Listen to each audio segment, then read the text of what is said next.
functions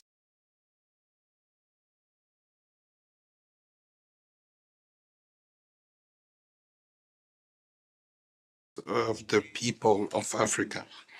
I will be faithful and bear true allegiance to the African Union and will preserve, protect, and defend the Constitutive Act of the African Union and the protocol to the treaty establishing the African Economic Community relating to the Pan African Parliament as by law established.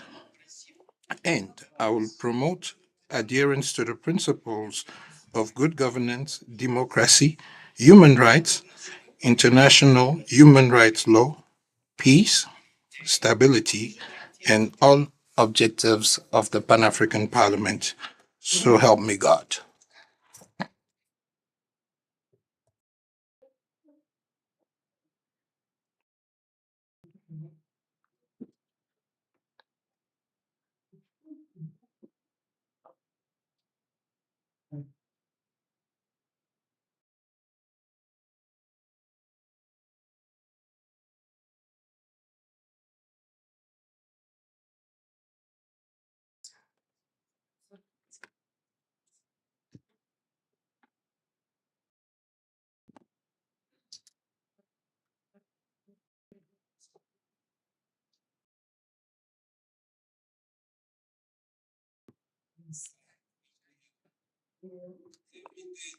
I, MP of the Pan African Parliament, hereby swear before the African people and God that I will perform my functions as a member of the Pan African Parliament to the best of my ability and with honor and dignity in the service of the peoples of Africa. I will be faithful and bear true allegiance to the African Union and will preserve, protect, and defend the Constitutive Act of the African Union and the protocol to the treaty establishing the African Economic Community relating to the Pan African Parliament as by law established. And I will promote adherence to the principles of good governance, democracy, human rights, international humanitarian law, peace, stability, and all objectives of the Pan African Parliament. So help me God.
Honorable President, this brings to an end the list of newly designated members accredited as members of the Pan-African Parliament.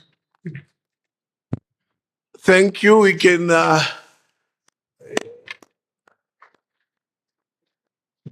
for the new members, as I invite the next speaker, may I also recognize in the chamber Ambassador Sophia Nyamudeza, Her Excellency, Zimbabwe Ambassador to Ethiopia and everything else. She's the Dean of Ambassadors from Southern Africa in Addis. May I also recognize the President of the Francophonie. This one. President of the Francophonie Assembly. He was here with us yesterday. He delivered a speech yesterday. Welcome into the chamber.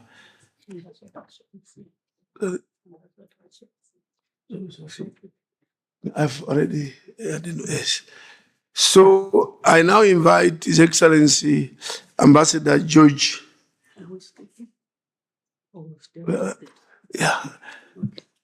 Ambassador George Orina to come and give us a talk on budget issues within the Union.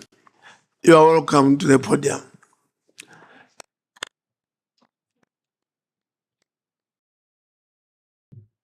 I want to say again, it's the first time we've had the chair of the budget committee at PRC to address Pan-African Parliament.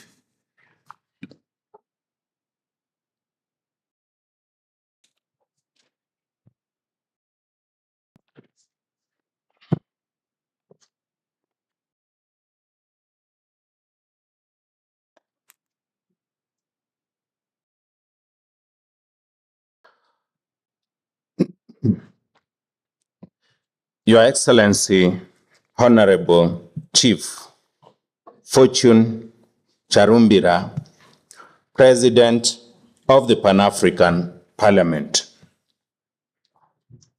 Let me mention His Excellency Miguel Cesar Domingo Bembe, the permanent representative of Angola and chairman of the Permanent Representatives Committee, who was here yesterday and gave a keynote address. Your Excellencies, members of the Bureau of the Pan-African Parliament, chairpersons of House committees and the regional caucuses. Let me also mention in a special way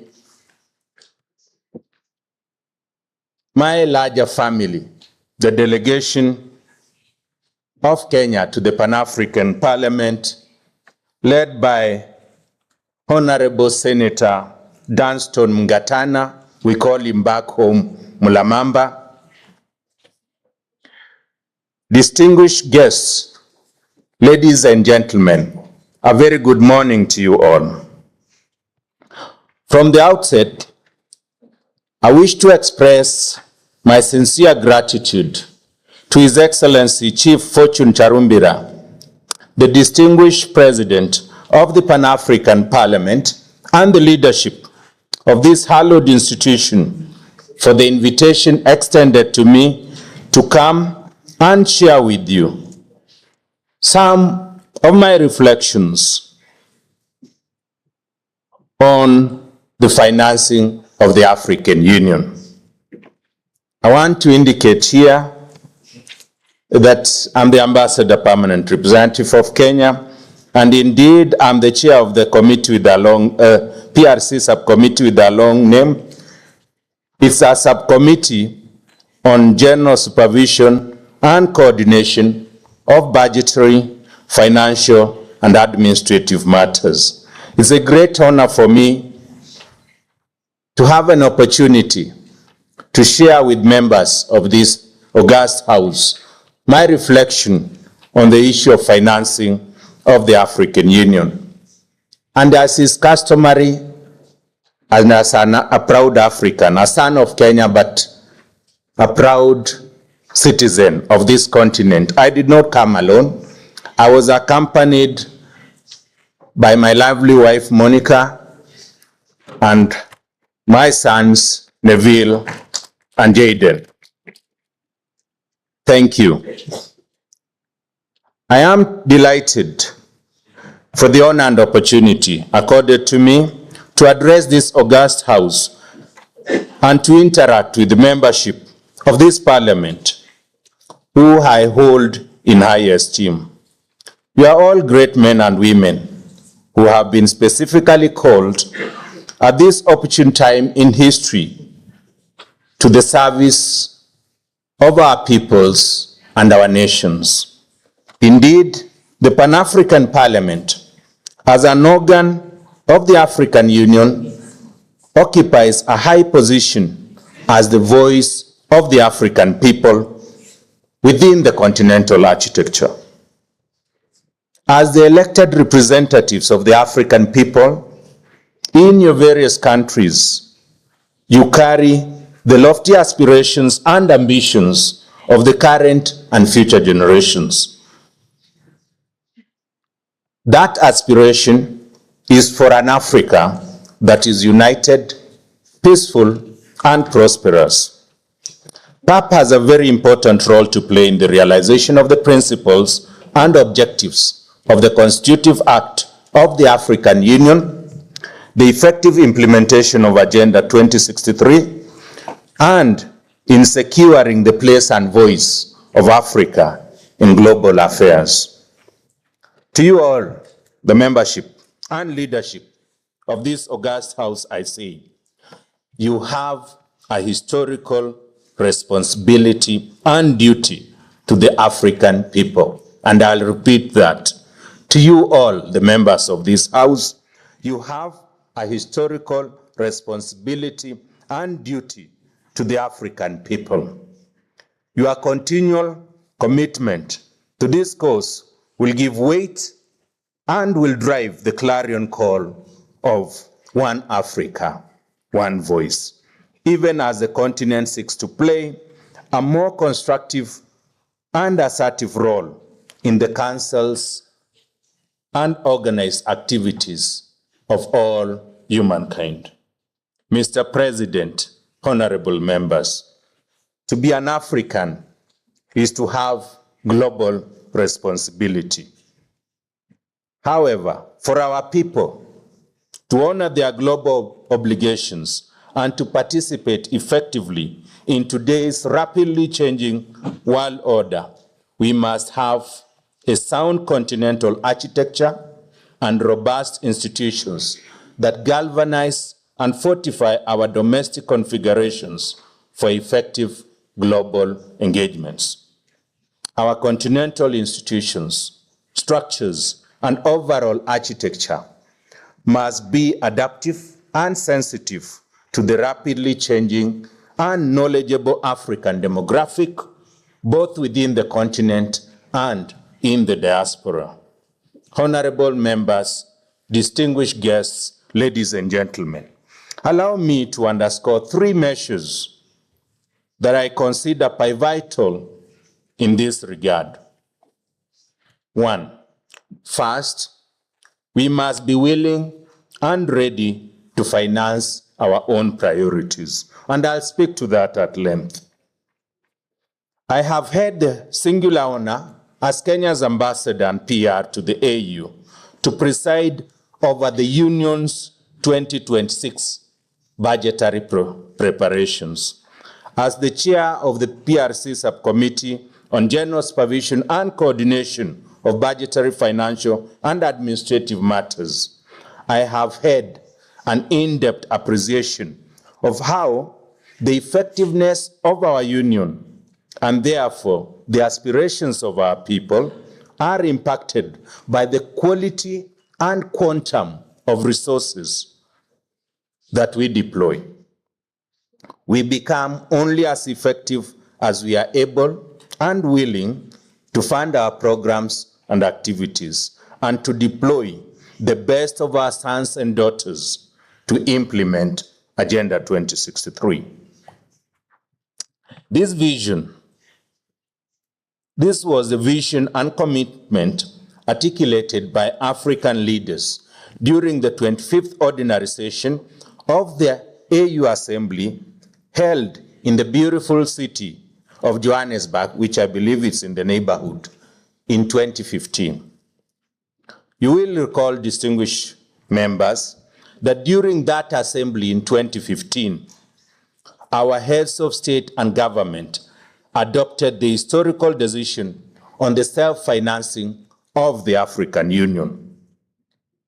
In that decision, member states committed to fund 100% of the operational budget of the AU, 75% of the programs of the Union, and 25% of the AU peace support operations.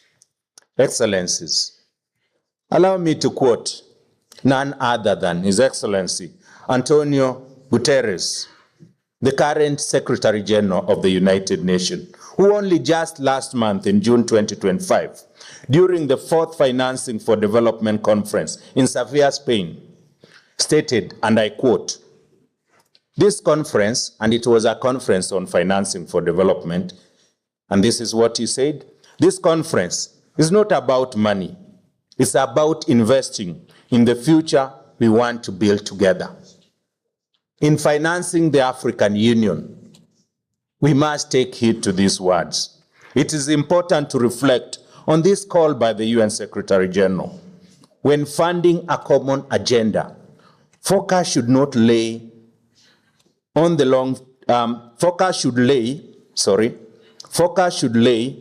long-term vision and collaborations rather than just physical implications.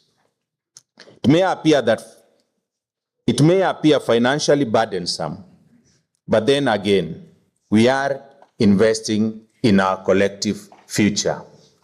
And therefore, putting resources where they should be put should not be a burden. It's now 10 years since that summit held in Johannesburg, and since the adoption of that decision on AU financing. The stark reality, honorable members, is that we must face to the reality that we have fallen short of the Johannesburg financing targets. We have not realized the targets we set for ourselves.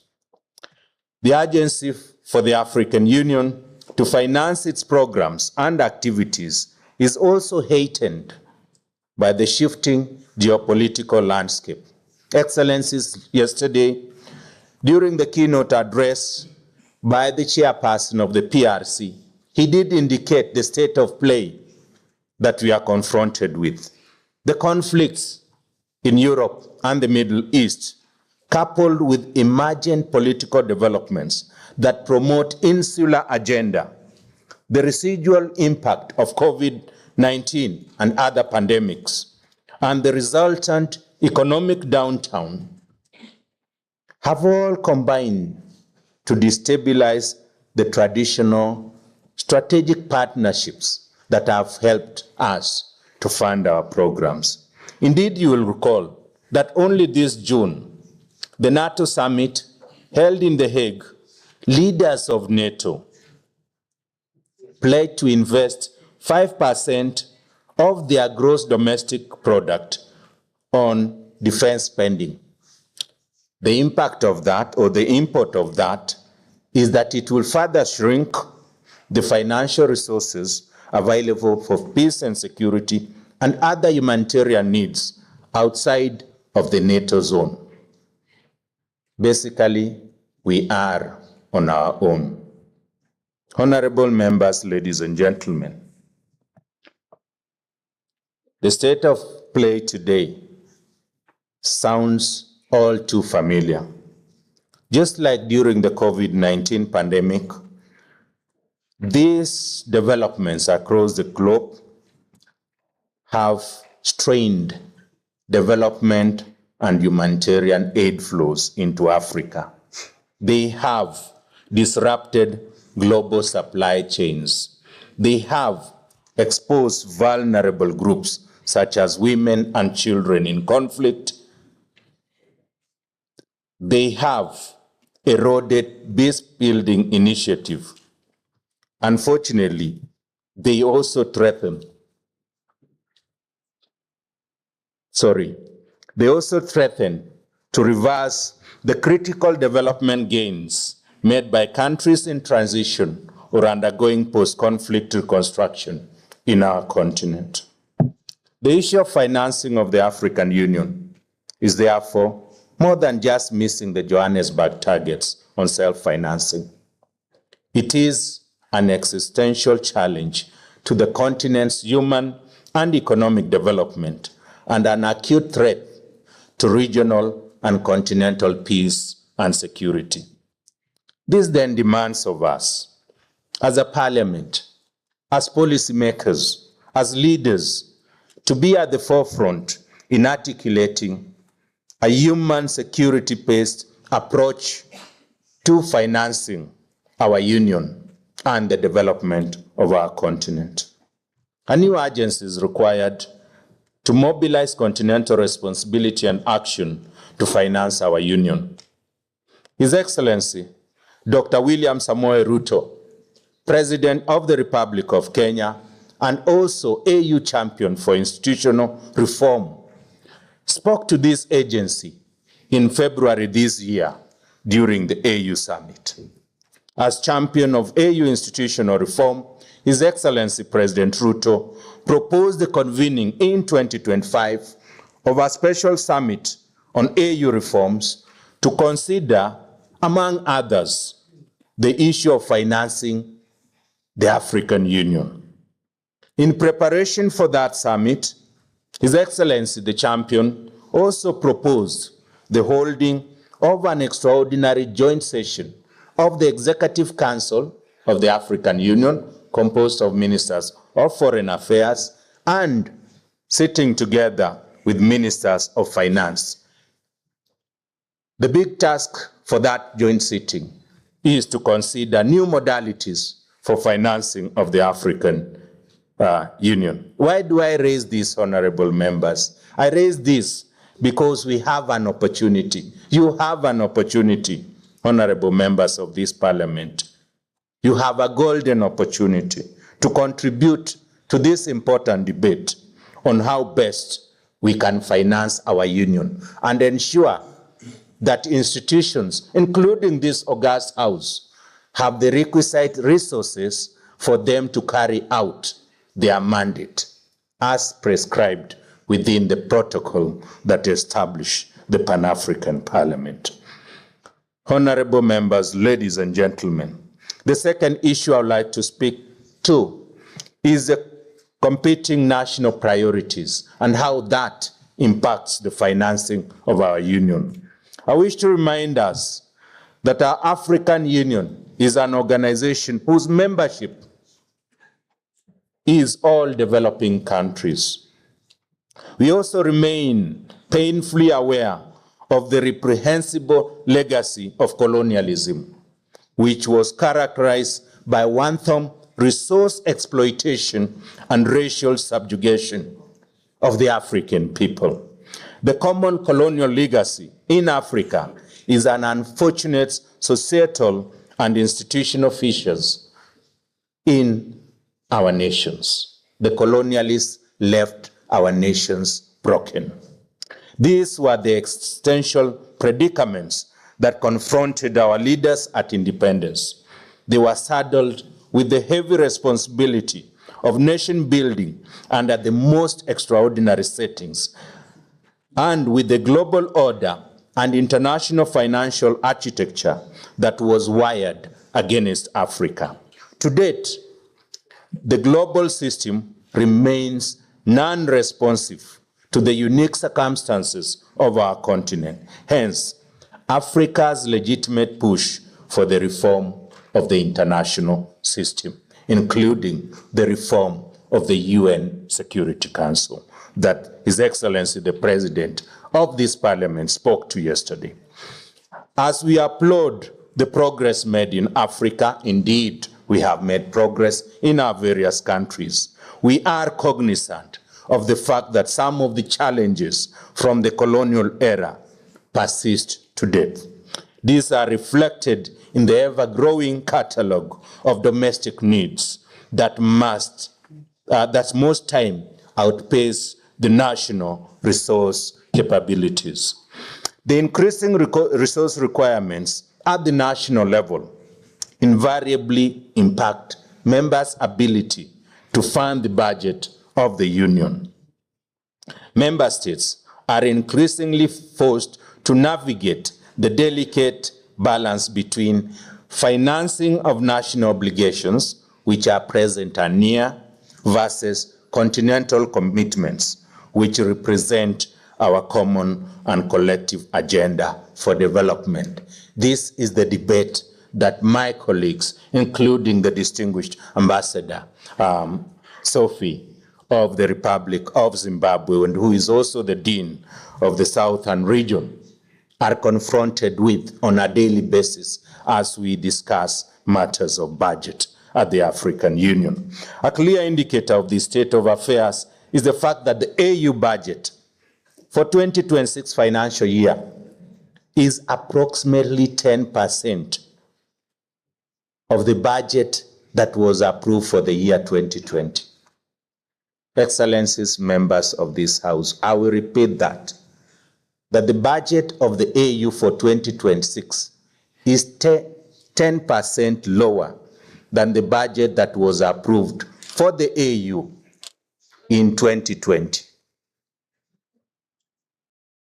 Member states have directly been assessed only 220 million for 2026. The assessment in 2020 was 220 million.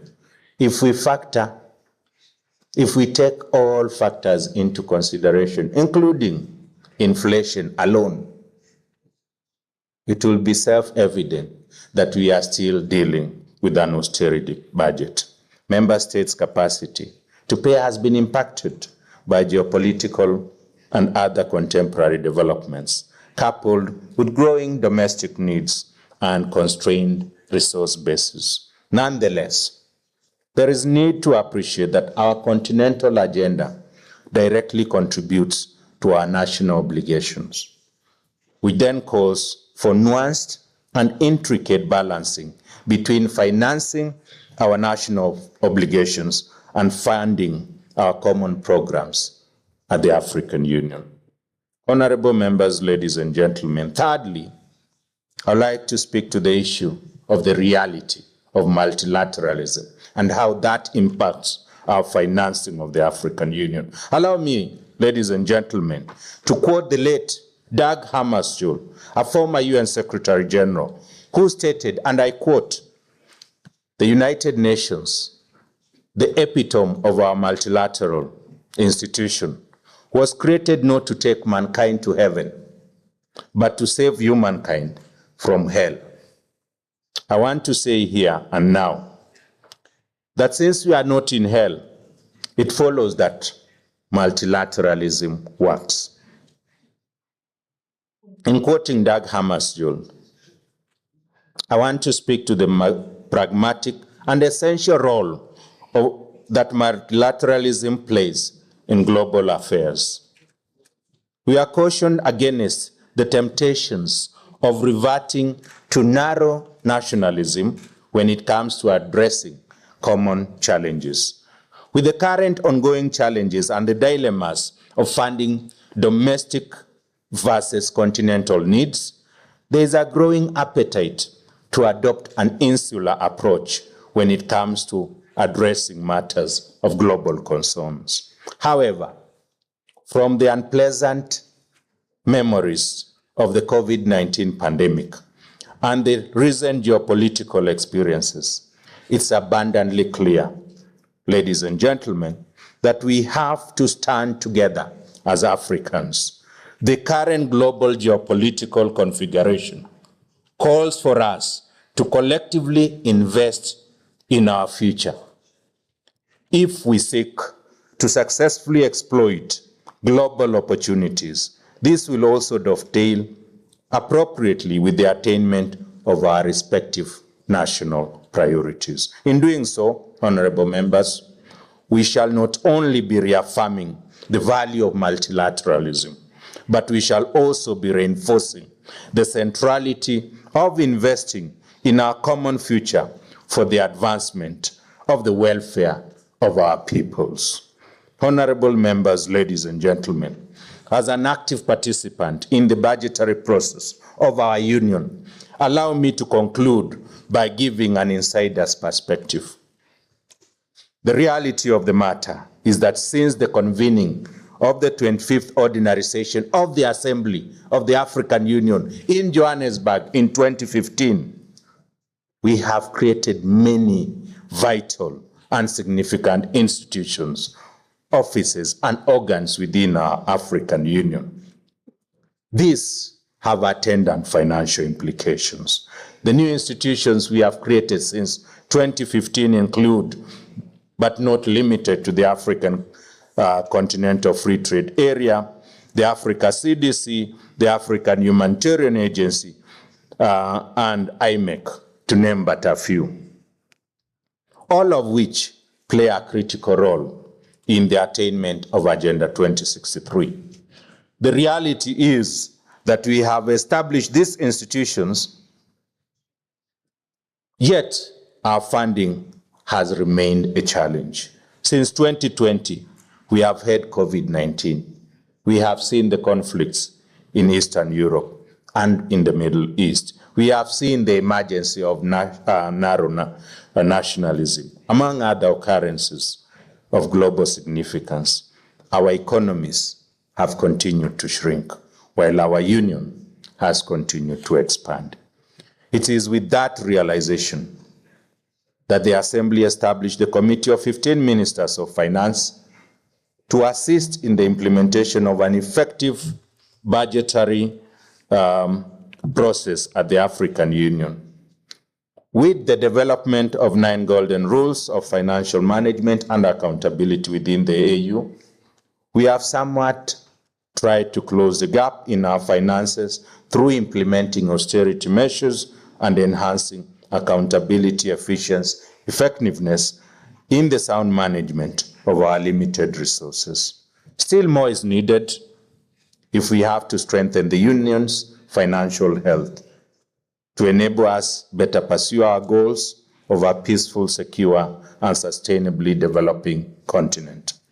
We must be ready to eliminate unnecessary expenditure that are not consistent nor central to the object and purpose of our union. Honorable members, we must be ready to make the difficult and uncomfortable decisions concerning the financial health of our union.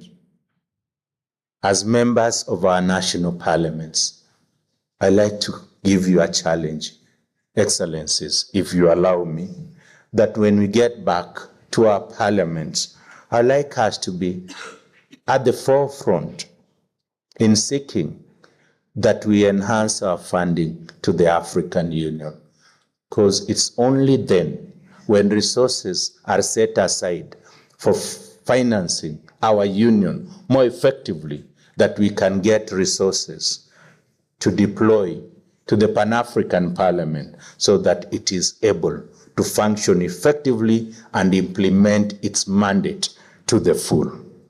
Our peoples, the sons and daughters of this continent, in whose name the AU was formed, expect nothing short of us. They expect us to do the best for our continent with regard to the implementation of Agenda 2063.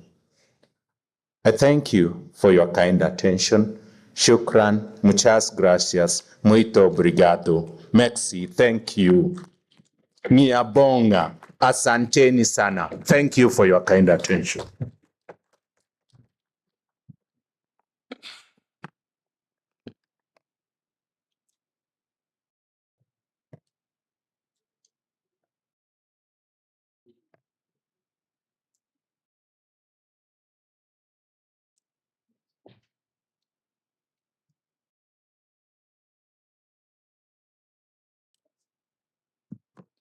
Right, a loud round of applause.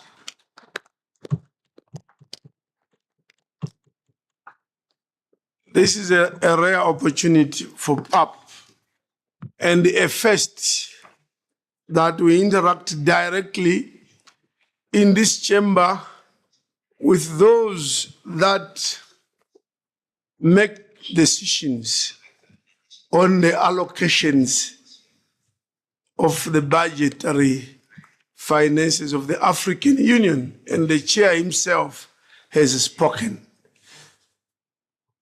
We are aware that some members may not have an opportunity to register to speak. So, ushers, you can give our usual papers to register to speak to MPs. Those who want to register can just raise up their hand. The ushers will bring a paper to you, and then we proceed accordingly.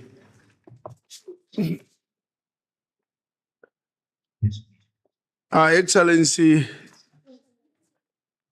George, in this parliament, members register, and then we call out their names after registering interest to take the floor. And we start with your own from Kenya, Senator Danson Mungatana. Thank you, Your Excellency, for giving me the floor. And I want to take this opportunity to appreciate the presentation by His Excellency Ambassador George Orina. It was enriching. But Your Excellency, the President, this is the only platform where we speak as Africa. This is the only place where we can express the direct feelings of the people. Unlike where the heads of states meet in Addis Ababa, where they are restrained and they are more, let me just use the word restrained. But here, we are able to speak what our people feel back at home. And it is sad that our budget has continuously come down. And we know the reasons. You have articulated them very well. But we want to start by appreciating that recently we got the good news that you are able to enhance the budget to allow even this meeting to take place at this time. So, number one, what we are requesting is that the same spirit that moved you, the same spirit of our ancestors that moved you to increase that allowance should continue. That is one appeal we are making. The second appeal is to ask, maybe when you take the floor, to explain to us, given the circumstances that are difficult within the main budget of AU, we have constantly raised the issue that we want to go out and look for money to directly fund our activities as Pan-African Parliament. And then we are informed that even if we raise money, first of all, it is not encouraged. But even if we raise the money cannot be handled by the Pan-African Parliament itself. The money must be taken to AU headquarters. Why is this the case? If we take the chance and the effort to go and look for money, why can't this parliament be allowed to function independently so that we can support our programs without having to go to the African Union headquarters? I wanted to understand the logic around that. Maybe you can help us, but the general appeal is that we need to find other ways to raise money. And you should be able to help us instead of discouraging those efforts. Maybe you can explain to us to make us understand. I submit, Your Excellency. Thank you very much. Thank you very much, Honorable Senator Mngatana. Honorable Dr. Kobotan.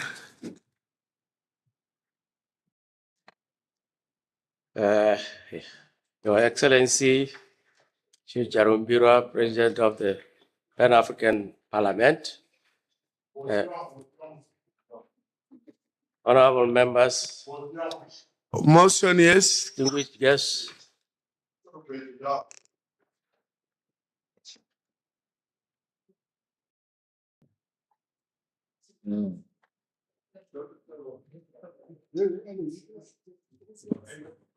Non, je n'ai pas de mute. Monsieur le Président. Mr. President, I would like to greet everyone.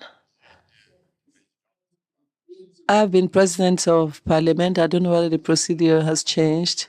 The list which I have indicates that the first speaker was going to be Honorable Roger Nkododan.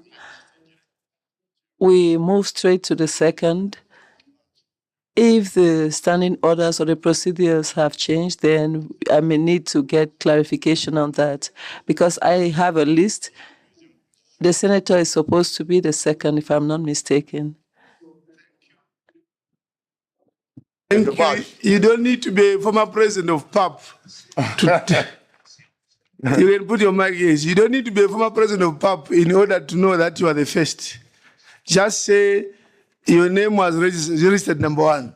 But your name appears on the debate, on the presentation by Ambassador Bankole, not this one. I have it here. You are number one, Senator Mngatana number two, but this is on the state of governance, peace and security, not on this presentation. I thank you. So proceed, Dr. Kobosan. thank you very much. Thank you for giving me the opportunity to respond to the excellent presentation by His Excellency George Orina, Chairperson of the PRC Subcommittee on Budget. The financial situation at PAP may call into question the commitment of the AU in ensuring the institution's performance to perform its mandate. It calls into question the commitment of the AU in ensuring that the institution performs its critical mandate. PAP is the voice of the African people. The voice of the people is the voice of God. But as we examine the Pan-African or the PAP finances, we must do it in the context of our experiences from the national parliaments. Many African countries are currently going through economic challenges. Some have introduced austerity measures. However, we have not experienced a situation where a budget of a ministry is drastically reduced by up to 25% or even more. Our experience is that once the sitting allowance or the sitting allowances were introduced, they were never reduced or terminated. But these things happen with ease among AU organs like PAP. There must be a reason for this.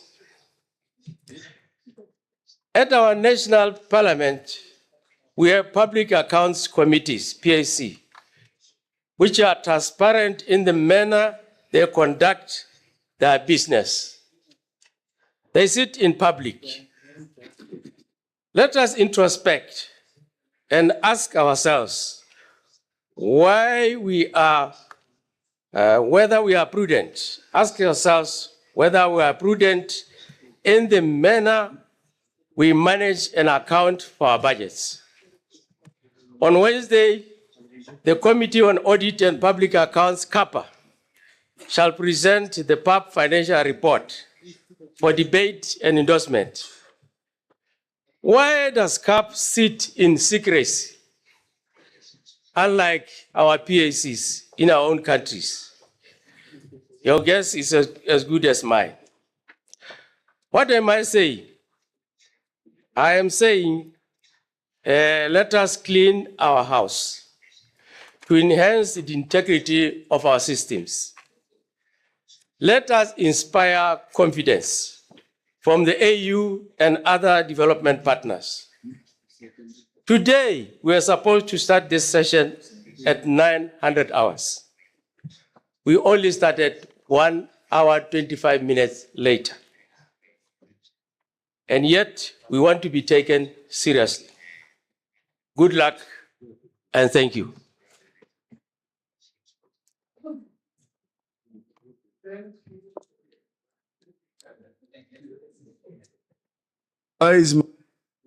Thank you.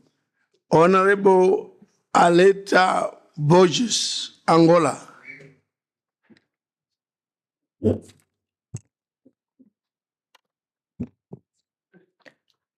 Muito obrigada.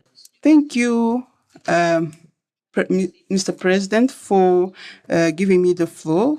Greetings to all of you. I would like to start and thank the ambassador for the presentation, but I had some questions that I would like to raise. The first question is related to financing that is provided by member states. The ambassador mentioned that the contribution has been reduced.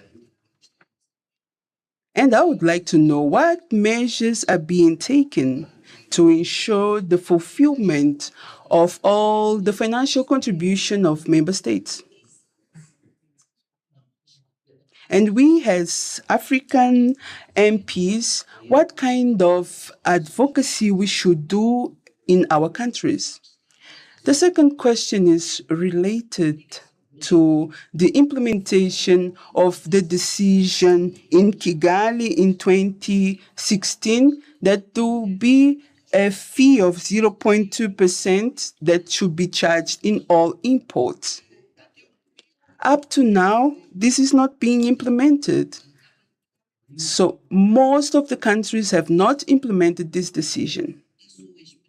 From your experience, what are the obstacles and what is preventing this decision to be implemented since 2016? My last question, Mr. Ambassador, is related to the solutions that were discussed to make African Union financially autonomous. We, as MPs from member states, what do you advise us to do in terms of advocacy so that we can advocate for sustainable funding and to turn African Union budget sustainable so that it can bring us resolutions and not what you have presented to us, that this budget has been reducing and we are unable to fulfill our aspirations and our budgets dedicated to the current problems in Africa, which is education and health. Thank you, Mr. President.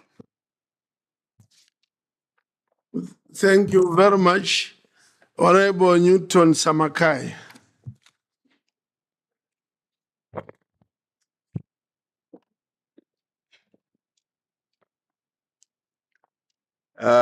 Thank you very much, Mr. President, and greetings to all members. Thank you very much, Ambassador George Orina, for the presentation.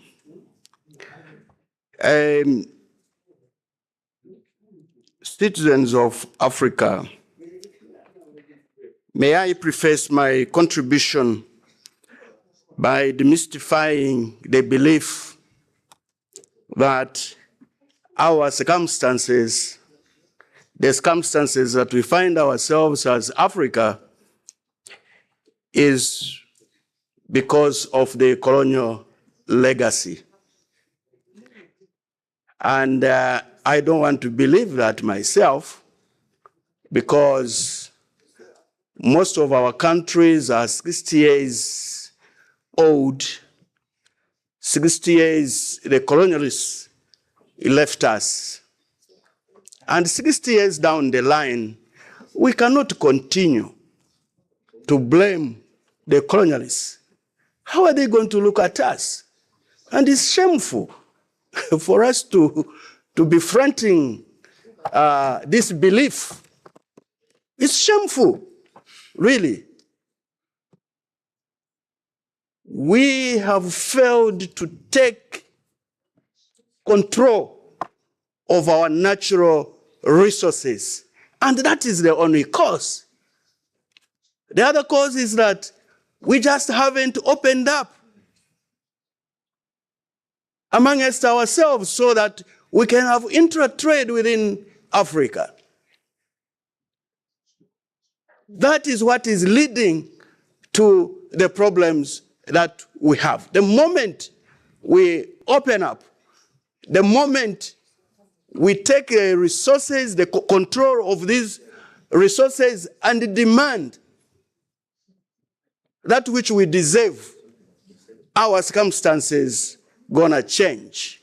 And we better do that now. We have no time to waste.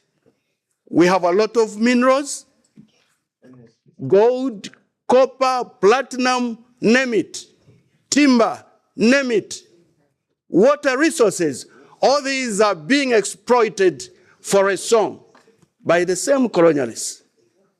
Why do we continue giving them? Why do we continue giving them? The population of Africa is enough for us to promote trade amongst ourselves, and we can sustain ourselves. Mr. President, if I hear next time we continue blaming the colonialists I will walk out because we are not serious.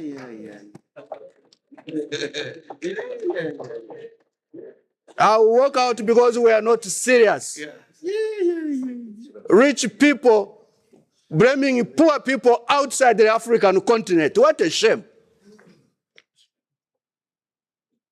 I don't want to repeat what my brother from Kenya and Botswana have said. I think that when you are taking hostility measures, you need to be extra careful,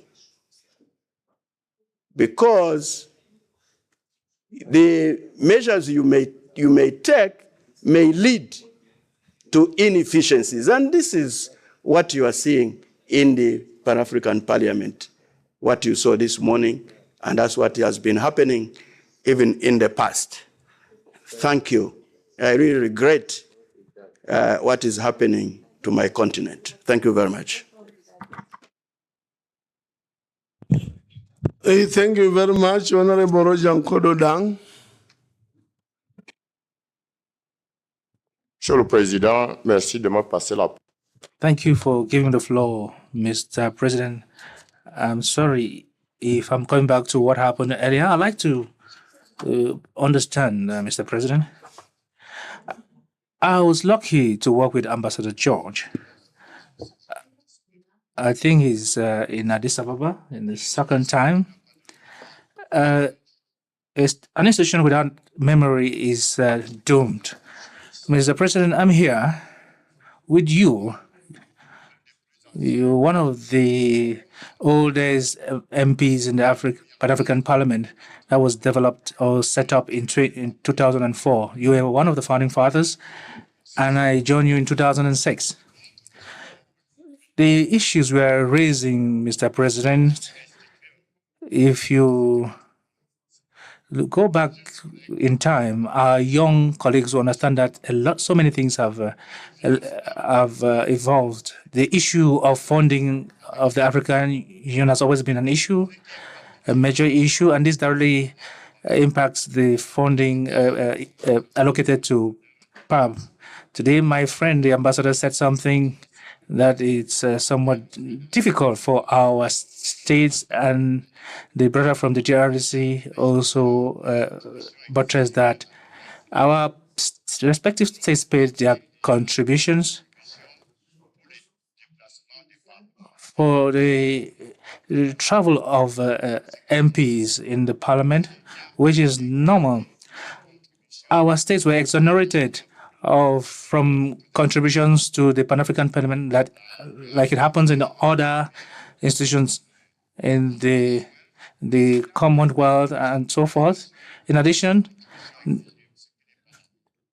of taking care of the delegation, the state pays some other allowances, which is not our case. I'd like to buttress what Ambassador just said,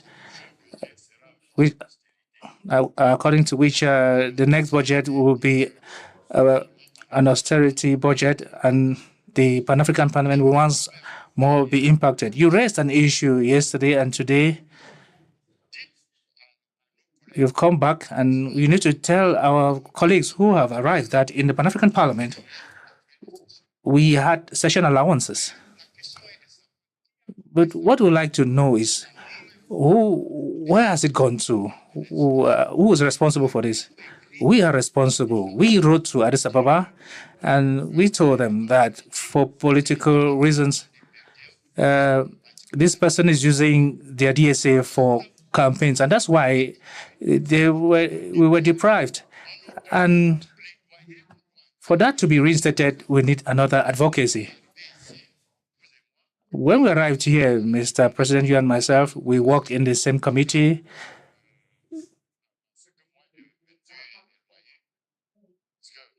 Because we're in the same committee, the cooperation committee. I was elected first vice president. And Mr. President, you know very well that when we got here, all the MPs had diplomatic cards. So we don't have issues with visa as such. So, but who stopped this diplomatic cards from being issued? We are the ones. So today, Mr. President, when you you focus on the DSA when the ambassador tells us that the budget will be a shoestring budget. I'm wondering how we're going to tackle this issue. That's the question. That's why the history of an institution is good. In the past, this is what happened. That's what we need to tell the others. This is what we did ourselves. I still have the letter, and the people who signed that letter they're still in the hall, who requested that DSA should be stopped. So, Mr. Ambassador, do not forget to remember that the chair of the committee came to present the budget in this parliament, and we had the opportunity to see how much had been earmarked for PAP. And if today the ambassador has told us, put us before describe the reality to us, and that we've been impacted by what's happening since 2020. I don't think the national parliaments are able to allocate resources for PAP. We have to find other ways to fund our parliament. But let us try and put what happened to us in the past and ensure that our parliament should move forward in this area. If you forget what happened, the institutional memory, then our parliament is doomed. Thank you very much, Mr. President. Thank you. I call upon, Senator Tony Sibanzi.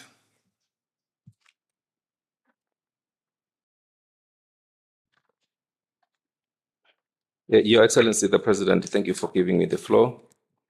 And I stand to welcome and appreciate the in-depth presentation by His Excellency, George, the Chairperson. Your Excellency, the President, please allow me to categorically state that the Excellency who has just made the presentation is a good man. He's a good man and a great diplomat, Your Excellency. I'm part of the Bureau of the Finance and Monetary Affairs Committee for the Pan-African Parliament. And Your Excellency, you spent many hours, many minutes, and many sleepless nights exhausting all your energy to preside over the AU budget, which was rationalizing for all the AU organs. And I stand here because I was part of those sessions as part of the rapporteur of the Committee on Finance. I noticed and observed how you defended Pan-African Parliament budget, which is your continent, or which is your continental parliament, against a majority of your colleagues, your fellow ambassadors from other countries who were very adamant to frustrate the budget of the Pan-African Parliament. But as you presided, you defended the cause and the request for the Pan-African. Had you not been chairing, Your Excellency, we wouldn't be having this session today. And you are the reason we have this session today, Mr. President.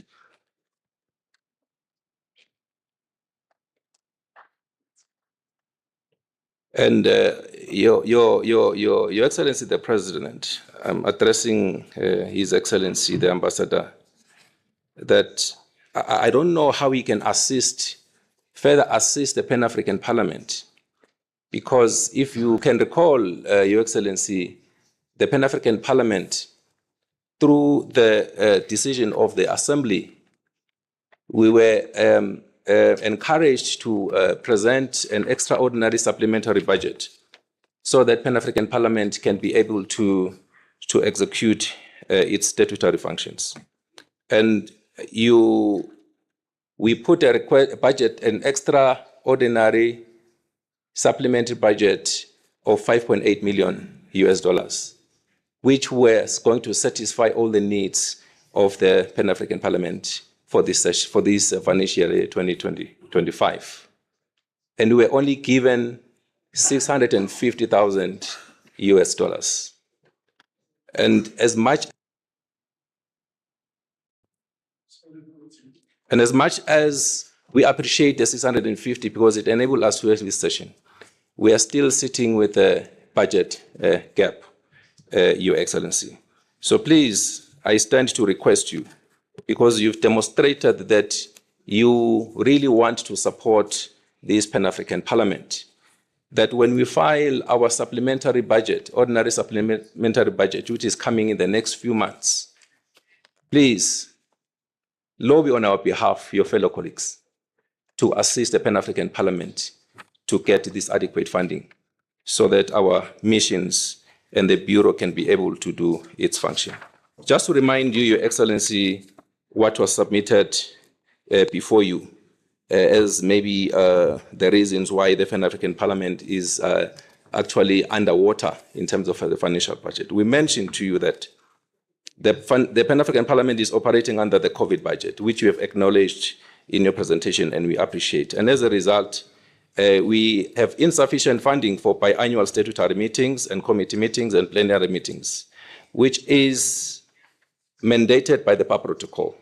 We also mentioned to you before your committee that we have inadequate funding for committees which are the engine room of Parliament, complete absence of budget allocation for the statutory supervisor of rotation of the Bureau, the lack of financial provision for participation in African Union statutory meetings, the no budget for Bureau meetings and missions, the lack of funding for Secretariat missions to support Pan-African Parliament of operations, the inadequate funding to fill critical PAP vacant positions, the no salaries or emoluments for PAP Bureau members, as it is the case in other compatible organs.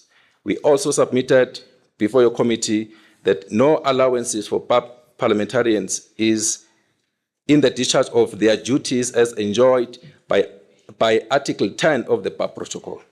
The omission of the PAP of the budget for translation and interpretation is a concern. The manual and proper intensive parliamentary and chamber processes is a huge concern. That is why we set at the budget of $5.8 million US, so that with that we can be able to address all these issues. We're only given $650,000 US. So we will further, Your Excellency, in the supplementary, file further these budget requests, and we further request, Your Excellency, that you assist us in that regard. Your Excellency, the President, as I conclude, I have one other concern, Your Excellency, that the AU budget calendar. Sorry, we allow you. You are in finance. Thank you, Excellency. I appreciate your mercy. Just 1 minute. The African Union budget calendar is given to all African Union organs. But we have a concern, mainly in the Finance Committee, that the AU budget calendar does not coincide well with the Pan-African Parliament calendar for statutory meetings. Remember that the budget started with the Finance Committee, and the Finance Committee discusses with the Bureau, and it is tabled at the plenary. So if there is no plenary, the budget, it will be a challenge for it to be sent to the African Union because it must be approved by the plenary. So you find that that calendar does not coincide, and most of the time we find that we miss out because of that. If you can maybe assist us to clarify how best we can align that. Thank you very much, Your Excellency, the President, for giving the floor, and sorry for taking too much time. Honorable Menyani Zulu.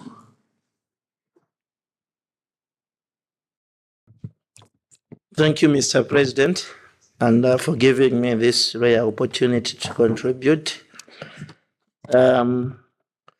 Your Excellency, just want to contribute a bit on the scarce resources of our continent, Africa. I want all of us to imagine that a European continent goes into an African continent maybe 3, 4, 5 times. The population for Africa is more than the population for Europe. Africa's got all the resources we need. Your Excellency, Africa has got more doctors in every field today. We've got people with masters in every field today, just as Europe was. Now we need to ask ourselves, why is African Union struggling to raise money? Is it that the colonialists left us with a case, or it's that we've decided to case ourselves by thinking that Europeans are more intelligent than us? We need to ask ourselves why the trade between African countries is so poor comparing to African countries and the rest of the world. Your Excellency, Africa Continental Free Trade Area guided trade initiatives is not supported by a good number of countries in Africa. We need to start asking ourselves why. Why should Angola be producing oil for export and African countries were not going to Angola to negotiate for a cheaper oil to power our vehicles and our equipment? We need to start asking ourselves, why are we taking those billions of dollars to East Africa, to Middle East, instead of giving to Nigeria and Angola, which are producing fuel? Today, we have a rich man in Nigeria who has put up a very big refinery. If we supported him as an African continent, we are getting this money out to Europe, and Europe are able to finance their parliament, European Parliament. Our countries are struggling to finance the African Union. As a result, this parliament becomes, it starts having challenges to be financed. Because as parliamentarians here, we haven't supported ourselves. We look at Europeans, Chinese, that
Ask Mr. Oroni much or many questions. We should ask ourselves what we are doing as parliamentarians to ensure that our countries pay their contributions as urgently as required. I believe that responsibility lies on members of parliament that are in this Pan-African Parliament. A small country like the Gambia can pay their contribution, but a big country like, for example, I don't know, Uganda, not Uganda, Uganda, will not be able to pay their contribution. That needs to be looked at. If the members in this House make sure when it comes to budgeting, they pin down their Ministry of Finance to ensure that the contribution is embedded in the budget. And they also ensure that they make the necessary follow-up to ensure that the payment is done to the African Union, we will not be where we are now. And we should not blame other people when we have not done our responsibility. Honorable President, you cannot expect much from the African Union in terms of finance when it is not there. All the excuses that have been expressed here, I see them as excuses. These are excuses which we must not allow. Ambassador George Orina gave us some excuses that are given to him by some countries. We have this problem, that's why we cannot pay. We have this other problem that we cannot pay. That should not be condoned here, because if we allow that, those excuses will continue. The other thing, Honorable President, is that the Union stood for principles, and those principles must be adhered to. Let's look at a country like DRC Congo. They've gone into a lot of crisis. What is the Union doing for DRC to ensure that DRC is stable? DRC has a lot of resources. They are a very rich country. They could have done much for the... Continue. If the Union had stood for DRC to ensure that the DRC is stable, the DRC can in turn also come and do something for the Union, which will ensure that the Union goes forward. Same for another country like Libya. What is the Union doing for Libya to ensure that Libya becomes stable, so that they'll be able to also do the contribution that is required? This is how it should go. If we stood for the principles that we stood for, stand for each other, we will move on and we'll pay what we should pay to the Union to ensure that the Union moves forward. Thank you very much, Honorable President. Thank you. Thank you, Honorable Fagnon. Merci beaucoup. Thank you very much, Mr. President, dear colleagues, Excellency Ambassador George Orino. As far as I'm concerned, I'd like to thank you for the clarity of your presentation. Mr. President, dear colleagues, we were lucky since it says 17 and 18 to hold an interinstitutional meeting here in direct with the Peace and Security Council, with the Peace, Political Affairs and Security Council. Yesterday, we were also lucky to listen to Professor Miguel, the chair of the PRC, and today is the chair of the Budget Subcommittee. I adopt everything that my previous colleague said, and I would simply like to say, to put a question. As when the African Union has an agenda, do the organs based in Addis Ababa, are they the only ones responsible for implementing this agenda? Can this agenda be implemented without the support and the important or pivotal role that the Pan-African Parliament is called upon to play in accordance with its protocol? Mr. President? the question is there. We can't continue to be hypocritical. I'm going to give you a shock therapy, because when you say in 2025 that the budget of 2027, unless I didn't understand well, will be 10% less compared to 2010, this needs to be put right, because it is not realistic at all. Does the African Union have 10-year plans? Do they have a 5-year plan? We of the Pan-African Parliament, didn't we adopt a strategic plan? All these that have been done, Agenda 2063, 10-year plan, and our strategic plan. What is the funding plan? What's the strategy to mobilize resources? Mr. President, dear colleagues, the time has come that we need to take the bold step, like the President Uto's proposed, that we think about or devise a strategy to mobilize resources.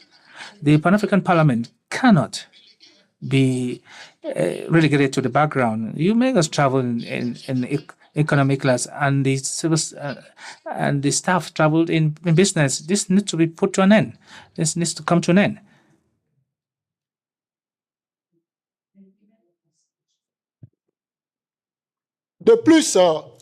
Moreover, the Pan-African Parliament needs to understand that without us, we are the link, the interface between the national parliaments, between members of the Executive Council.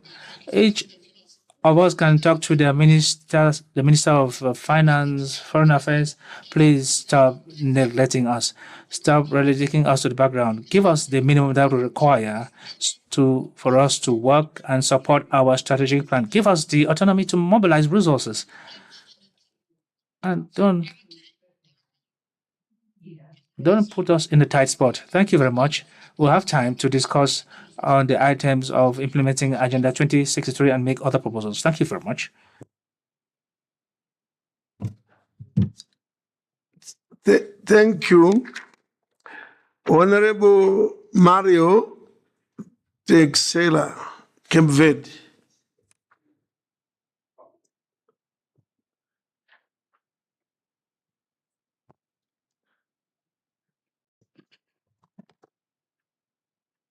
Muito obrigado, Sr. Presidente. Thank you very much, Mr. President, and a very good morning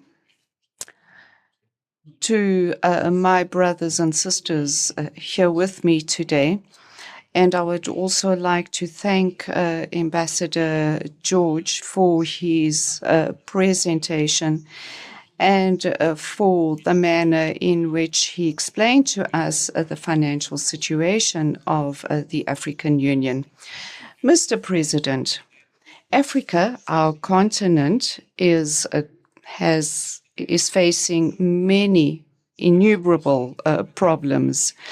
Many committees of the Pan-African Parliament met recently, and I would just like to mention that one of the problems faced by our continent is migration, labor migration in Africa. We have thousands of brothers and sisters that travel from one country to another to find work and are not protected by the public health institutions or social security institutions, or find a suitable way of life.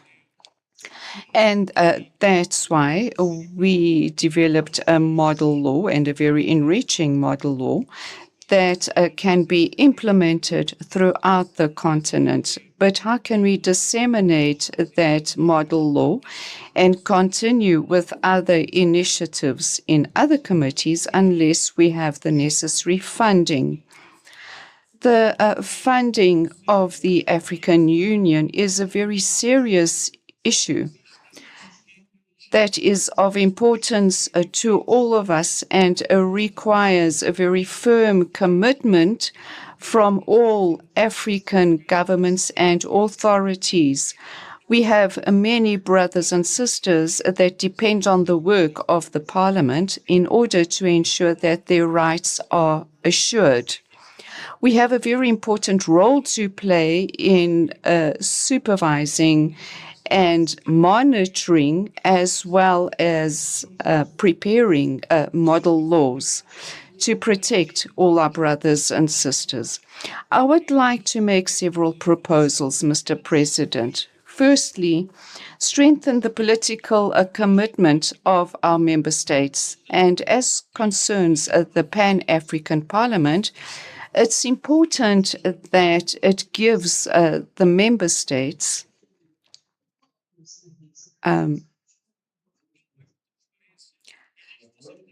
greater transparency and also ensure accountability as concerns the programs, and as well all reports should be shared amongst all member states so that they can also have greater credibility within the Pan-African Parliament itself. I would also like to propose that the PAP engages more with the press in the member states, as well as the institutions of learning and academia and civil society in our member states. This would create greater pressure by our citizens when it comes to their national governments and ensure that their national governments are more committed to the parliament of their continent. These would be the proposals that I would like to make, and also I address them to our ambassador so that he can play a greater advocacy role with the African Union so that the Pan-African Parliament can also work better. Also, I would like to raise some issues in February during the executive meeting of the Executive Assembly. It was mentioned that we should restitute our funding. I'd like to know, will that be done and when will it be done? Thank you. Translator, can you put the proper language in translation? Did he say reinstate funding?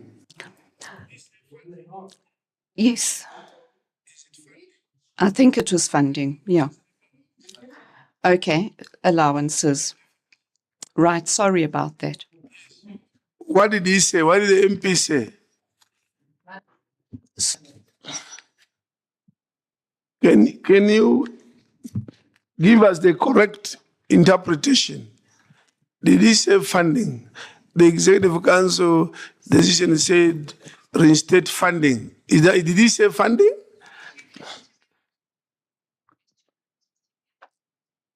Honorable, proceed.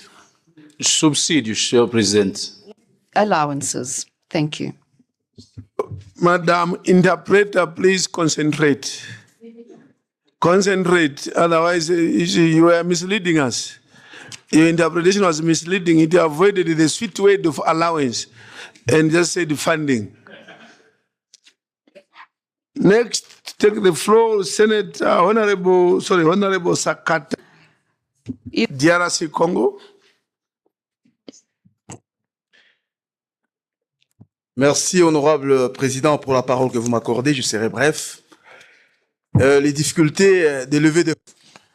The challenges around fundraising at the African Union are a recurrent issue which has been discussed on many occasions. We would be tempted to wonder if African institutions are not working because there are always complaints. It seems that our attitude is to complain when we should probably be more positive. Our solutions will not come from the West, and they will not come from the Middle East, because our issues are not theirs. Our solutions must come from ourselves, taking into consideration our particular circumstances. Now, coming back to the subject at hand, for our governments to contribute efficiently, they must be pushed by our people, our respective people. But for our people to react, the African Union must play a role in their daily lives, and that creates a sort of triangle or a circle. And the organ responsible to mobilize the people is the Pan-African Parliament. However, when the executive does not respect the parliament, when the parliament cannot hold its sessions due to lack of funding, how can we expect the African Union to have the credibility it needs to raise funds with the states or with foreign partners? That calls us to ask ourselves a question. Is the African Union useful or not? Is it still relevant or not? If the answer to this question is no, it must be dissolved then.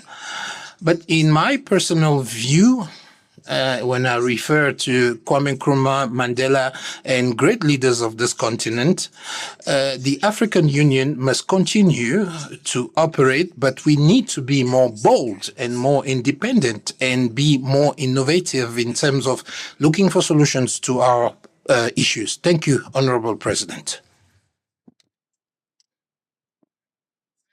Next is Honorable Fantamata Njeu, the Gambia.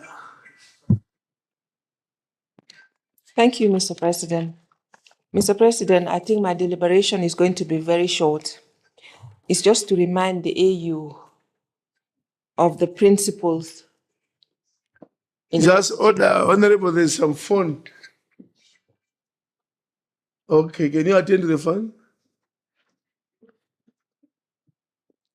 Thank you, proceed. Thank you.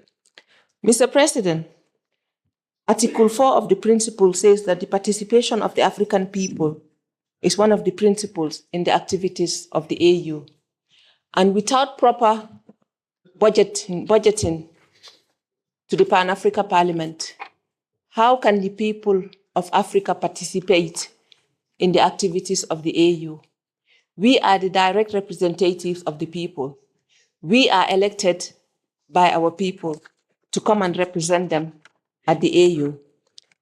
Mr. Speaker, I appreciate the insightful and the very bold presentation of the Honorable Commissioner, but I think the Commissioner needed to tell us why the budget of the PAP is still at the 2020 level of budgeting, when we all knew that in 2020, people held virtual meetings and they were not moving.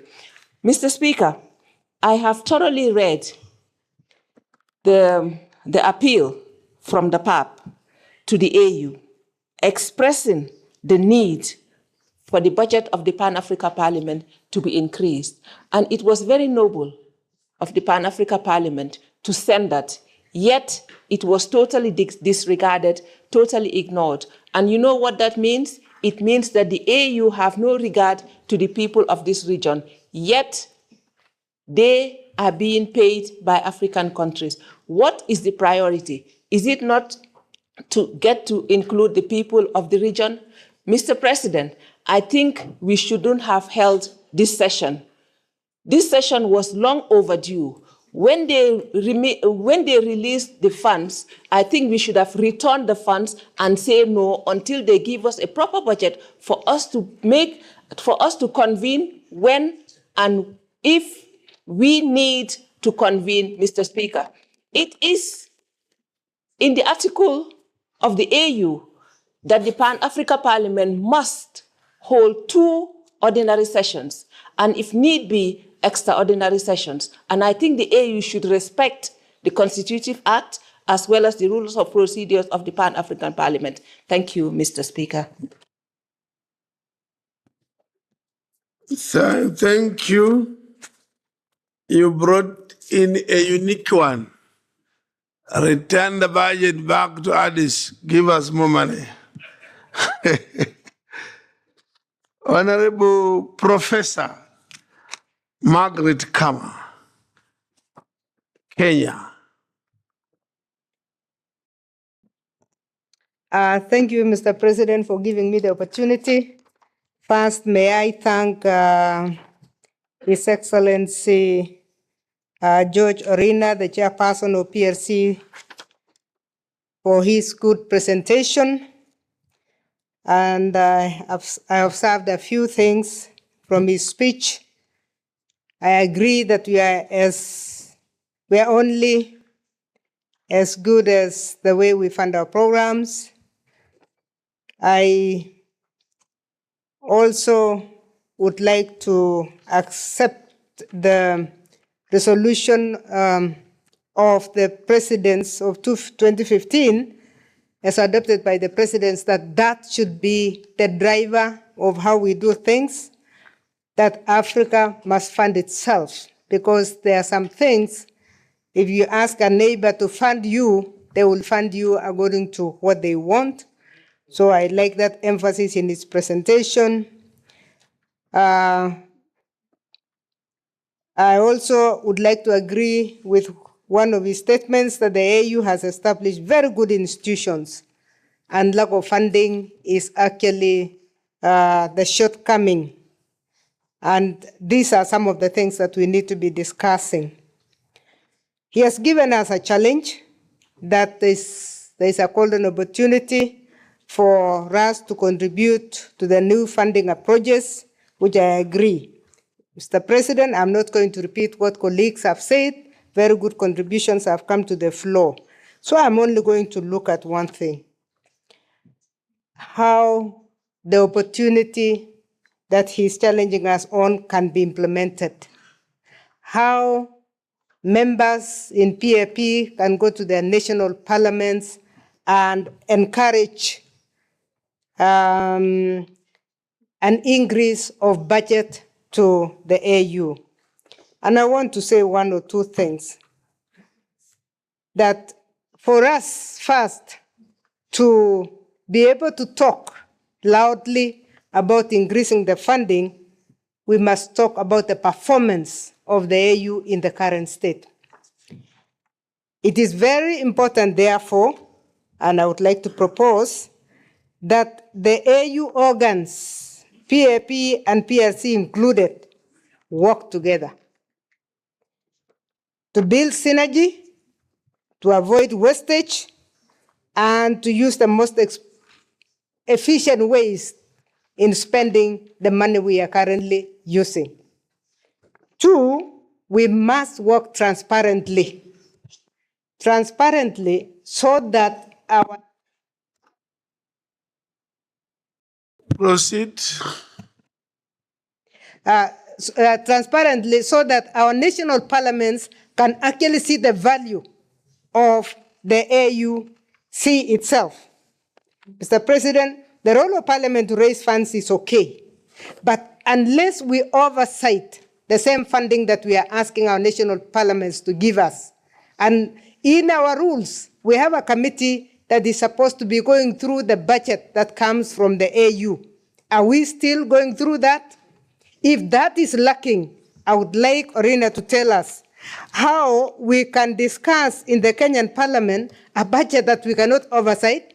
We cannot see how money was allocated for the various arms, for the various units. We cannot discuss what expenditure went where, because unless we live like other parliaments where oversight is guaranteed, it is very difficult to ask national parliaments to increase the budget. That I can tell you for free. We can only talk about increasing budgets when the AUC, the PRC is open enough to discuss the budgets with this House and allow the committee in this House. These members in this House are members also of the African Union. They are members of this continent. So for them to see the budget, why we are not allowing them to see the budget is something that has really been an issue, and I hope Orina can address this one. Why are we not able to bring the budgets, we discuss the budgets, even as they are now, and move on from here, so that we all agree on which areas must be improved, and that makes it so neat that when we go to our parliaments, we will be able to actually ask for more money to take care of certain things, because we have seen.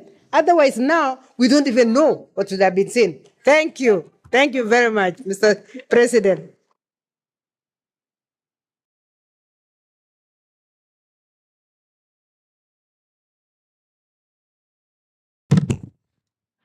Thank you. Honorable Mahmoud Jida. Merci, Monsieur le Président. Thank you, Honorable President. Allow me to thank the presenter, His Excellency George Orina, for his brilliant presentation.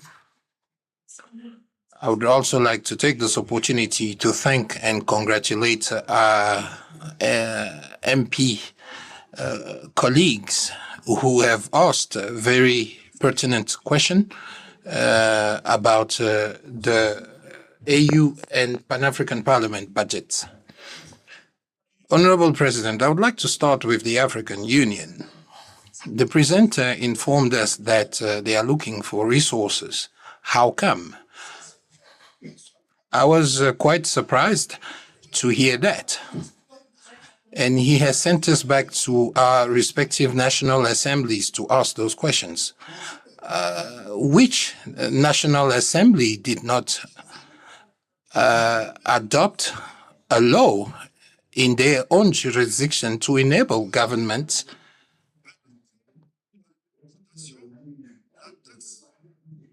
to levy a specific tax in relation to the African Union? In my country, Chad, when you import, you will see on your custom form a tax levied of 2%, which is for the African Union. And I believe this is a situation in other places. So, Honorable President, my question to you is, in relation to this tax, which we have tried to collect at customs level, is it kept within the Treasury coffers, or is it transferred to the African Union? If the African Union has got a specific budget and we take that 2%, which is imposed on each country within a specific quota that Algeria or any other country can pay, South Africa, Morocco, etc., and these countries import quite a lot. They have huge populations and generate more revenue than other countries. Will they then be expected to pay the same amount as the others or not? And if ever we say Chad must pay X amount, after paying this amount, will the remaining amount collected be kept in our national coffers, or where will it go? I'm surprised when we are told that the African Union does not have a budget. We have raised awareness among our population, and everyone, we've actually raised awareness with them so that they would contribute. We've lost. So this is a requirement that everyone must adhere to. Now, let me come back to the PAP. You are here with us. Thank you very much. As President Kodo mentioned earlier, he's known you for a long time, and you've worked in Addis Ababa in the PRC. Excellency, Mr. George, I would like to turn over the screen to you. Look at the screen, please. Can you hear the vibration when I turn the screen? When was this screen purchased? And you expect the Pan-African Parliament to function. You expect us to do advocacy for fundraising. How do you expect Pan-African Parliament to function? Ever since I arrived here, I haven't seen any new investment. There haven't been a new investment in the Pan-African Parliament. The money that is allocated to the Parliament is used for salaries and other expenditures.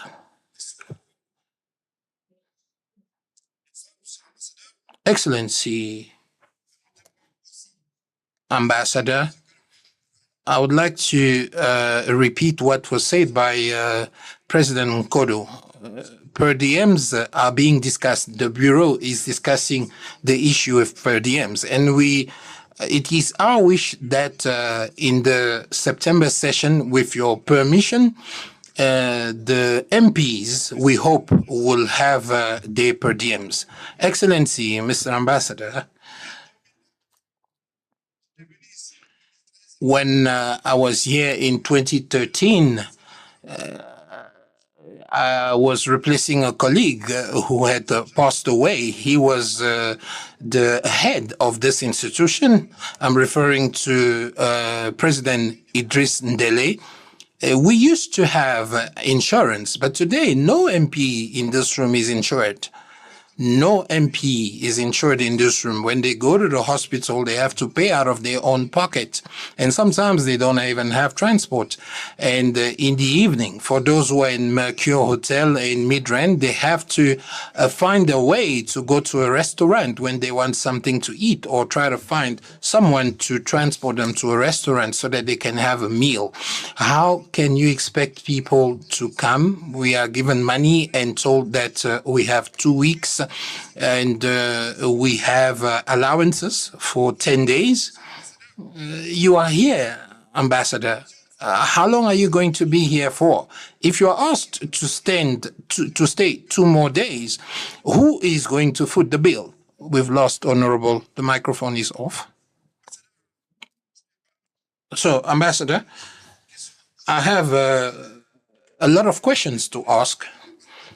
But you know, my colleagues, MPs, when they speak, they also asked a number of other questions. And I would like to agree with one of my brother who mentioned colonization. So here we want butter. We want Africa's sovereignty. We don't want the money to stay with us, but we want their money. It's not possible. You said that Africa can be financially independent. With Zelekaf, there is hope. So, Excellency Ambassador, your austerity budget should perhaps exclude the Pan-African Parliament. Please make sure that the Pan-African Parliament plays its role effectively. There are elections. We participate in elections as observers, and the Commission calls upon us. The Security Council will call upon us to make available to them MPs for those missions, and they would pay for the transport. And that money could have been made available to the Pan-African Parliament for its missions. These are parliamentarians. Honorable Fanyu just mentioned that traveling in Africa is not like traveling in Europe. Especially in Central Africa, the situation is even worse than in West Africa or in other parts. To arrive here, we have to go through Addis Ababa or Lomé and take another plane to arrive here, or perhaps go to Paris or Dubai or even Turkey to be able to arrive here. Those are quite a number of issues. Honorable Chair, I do not want to be too long. I will stop there. Thank you very much. I'm expecting your response. Merci beaucoup, Honorable Njida. Someone registered late. I saw the paper much later. I'll give them the floor. Honorable Sulaiman. Thank you, Your Excellency, and thank you all the people who participated before me. I think my intervention is going to the is going to be centered on the historical background. At point in time, PAP was well funded. Along the line, the graph came down. We were short in the budget. So what led to that? Excuses were given because of COVID. But as my honorable member said, we are no more in COVID. I think we need to move forward and know that PAP cannot move without finance.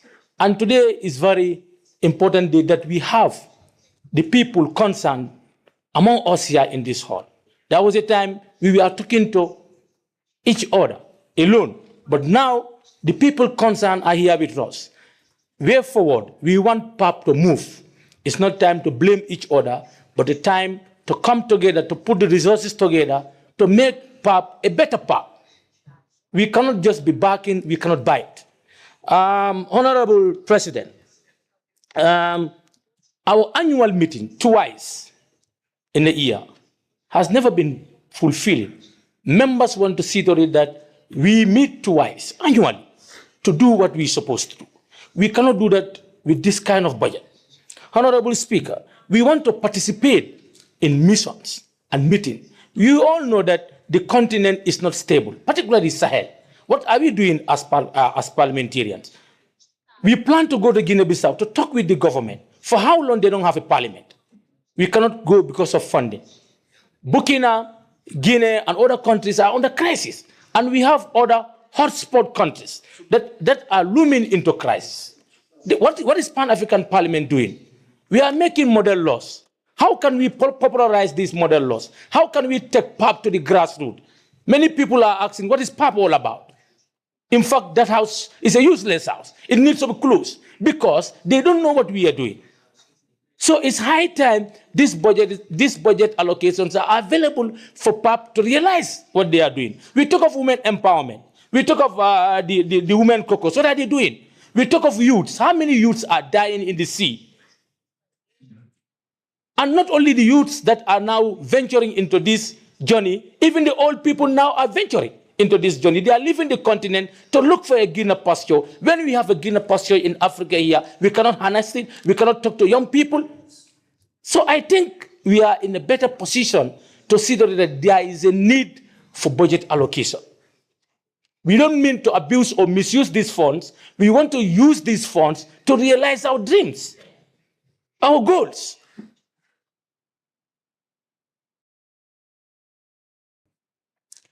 Honorable members, I think PAP needs digitalization. If you look at PAP, it's the old tools that we are using all over. We need to move. So we can't move without funds. And we can't put the blame on the countries not paying their dues. As alluded by the Vice Chair, there are a lot of taxes that have been paid to EU. And remember, when the budget was high, do you understand? Some of the countries were not also paying their dues. But we cannot attribute everything to countries not paying their dues. That's why we don't have allocation.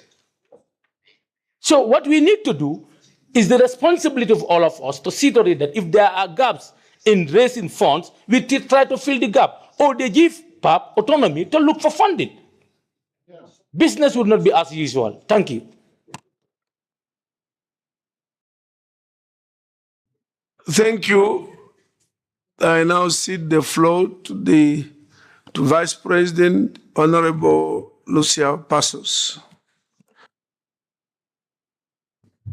Muito obrigada, Sr. Presidente. Thank you, Mr. President. Greetings to all Vice Presidents and to the Ambassador and Miss Ambassador, Dean of African Union, and and all MPs present, interpreters, and the press present here. I think that today is a historical day for PAP, and this is a historical session for PAP. We did have here a workshop on peace and security, and yesterday we had the chair of COREP, and now we have the subcommittee of COREP, and we are sharing, that is sharing with MPs what African Union has for PAP currently. I would like to invite you, MPs. I don't know if you can see this image to see how the budget of PAP is currently. In 2017, we had 23 million US dollars. And currently, in 2025, with an extraordinary budget, we have 11 million, which is less than 50% of the budget. And my question to the ambassador is, how do you think that the parliament will operate with less than 50% of the initial budget to implement the activities, because the budget that is given to the PAP is only for costs with staff, and 90% of the PAP budget is to pay staff. So how is the PAP able to operate with this budget? Is that possible? Please let us know. We are available to be a strong parliament that represents African people and the diaspora, and we are available to accelerate the implementation of Agenda 2063 through our supervision mandate and sensitization to member states and dissemination in the society. But with this budget, it's impossible to operate. We lost her mic. We lost the mic. In this room, we have MPs with proven experience that were part of the government in their member states,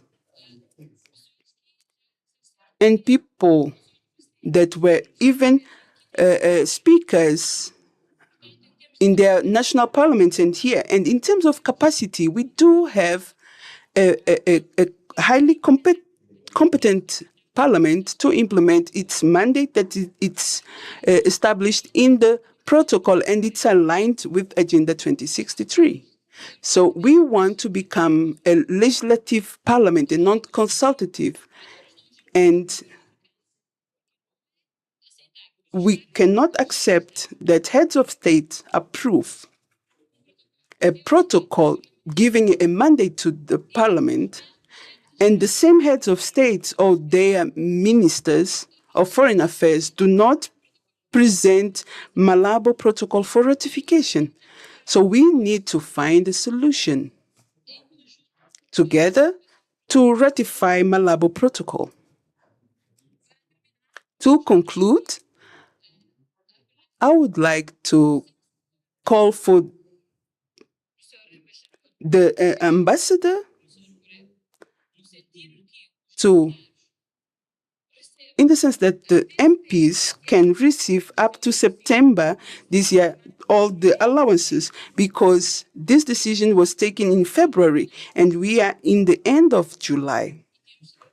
And we have the opportunity to present the additional budget, and we do have enough time to approve this request, and that all MPs can receive their allowances that is provided for in the protocol. We should not violate MPs' rights. There is no organ at AU where people are working as voluntaries. Everyone is getting their payment. Why is it that PAP is being crucified? And since 2022 up to now, we don't have any allowance, and we have been working every day for African people.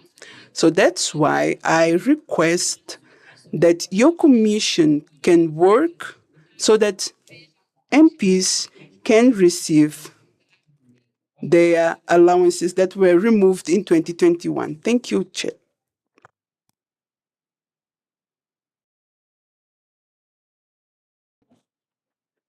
I give the floor I think after her, the list will be exhausted.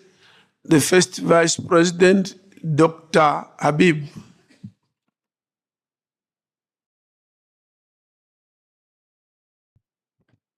Bismillah ar-Rahman ar-Rahim, wassalatu wassalam ala Dieu Clément. Tout d'abord, je félicite Monsieur l'ambassadeur, Monsieur Georges. I would like to commend Ambassador George for the information that is found in the presentation. I would also like to thank him for his commitment to PAP. I can attest to the fact that he's doing his best to support PAP. But PAP needs autonomy in its decisions. The first thing I would like to say is that we need to ensure that there is available fund for PAP to be able to discharge his duties or carry out his activities.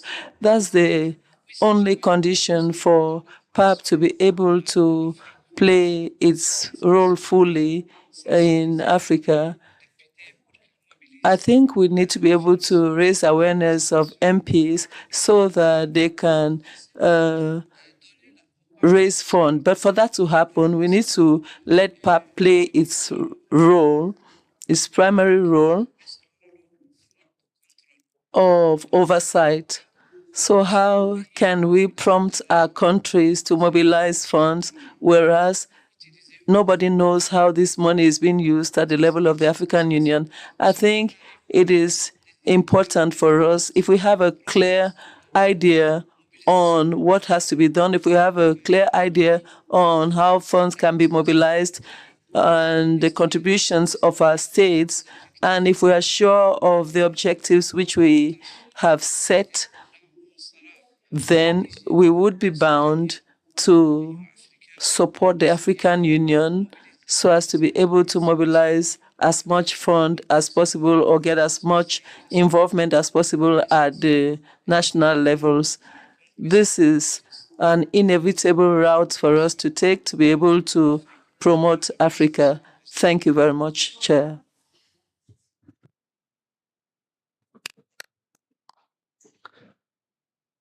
Thank you very, very much.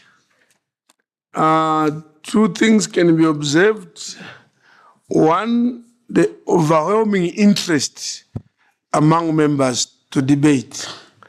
Some did not rise to debate because they saw that the points have already been mentioned by others.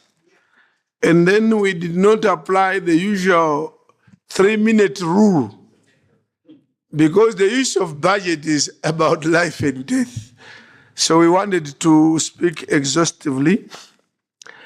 As the ambassador moves to do responses, I just want to reinforce some messages. One speaker said there are former speakers or the speakers of parliament in this chamber. In fact, not only speakers, prime ministers, former prime ministers in this chamber we have. We do not mention the names, but they are there. Former ministers, several. Almost half of this chamber are former ministers. And the others, very senior posts. So you are looking at people of caliber. Then I want to comment with all your competence, Ambassador. It is frustrating that when it comes to PAP, the AU is willing to violate protocols. When PAP touches on the protocol, there is loud voices in others. PAP is violating the protocol. The AU is violating the protocol because Article 10 of the Act, the protocol of PAP, says PAP members shall be paid allowances. But for now, we've gone now, this is a 6th year, no allowances. Yet, this is provided for in the protocol. Why should the Executive Council, PRC, have courage only with regard to PAP issues in violating a protocol? Sometimes when we say we want allowances, we are told, but there is no decision, permissible decision. But when something is in the protocol, what other decision are we looking for?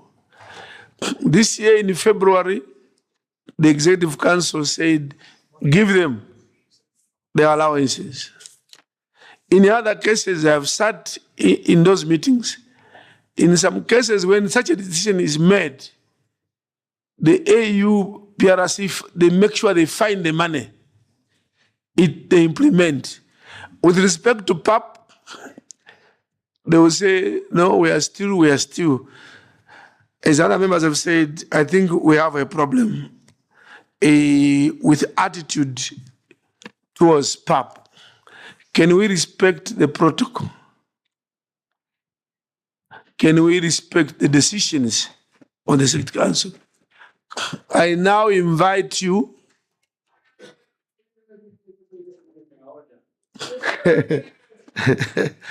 and I now invite you to respond. You can come over here.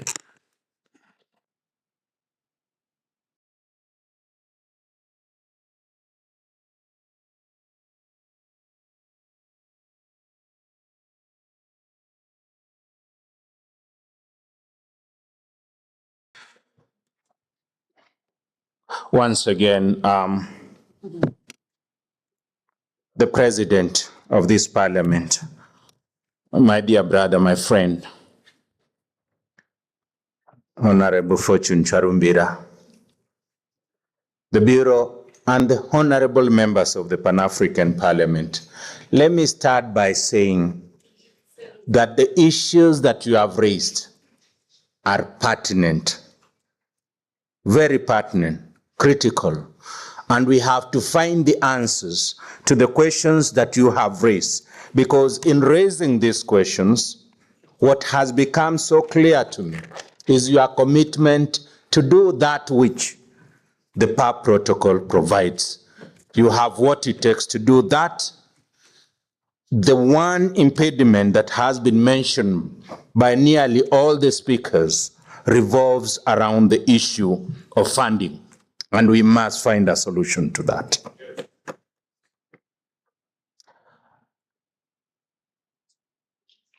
Excellencies, honorable members, you will forgive me that you know our African names.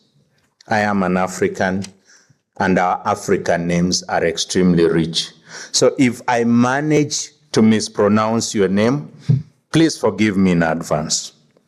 Honorable Senator Mgatana Mlamamba, thank you for the kind words you expressed to me, and thank you for the issues you raised. In terms of the PAP budget having going down, I agree with you. The budgets across the entire AU have gone down. I do not say that all organs or all offices are at the same level, but at least there has been some significant reduction. Let me say this, that in the last budget session that we had, we tried to do our best.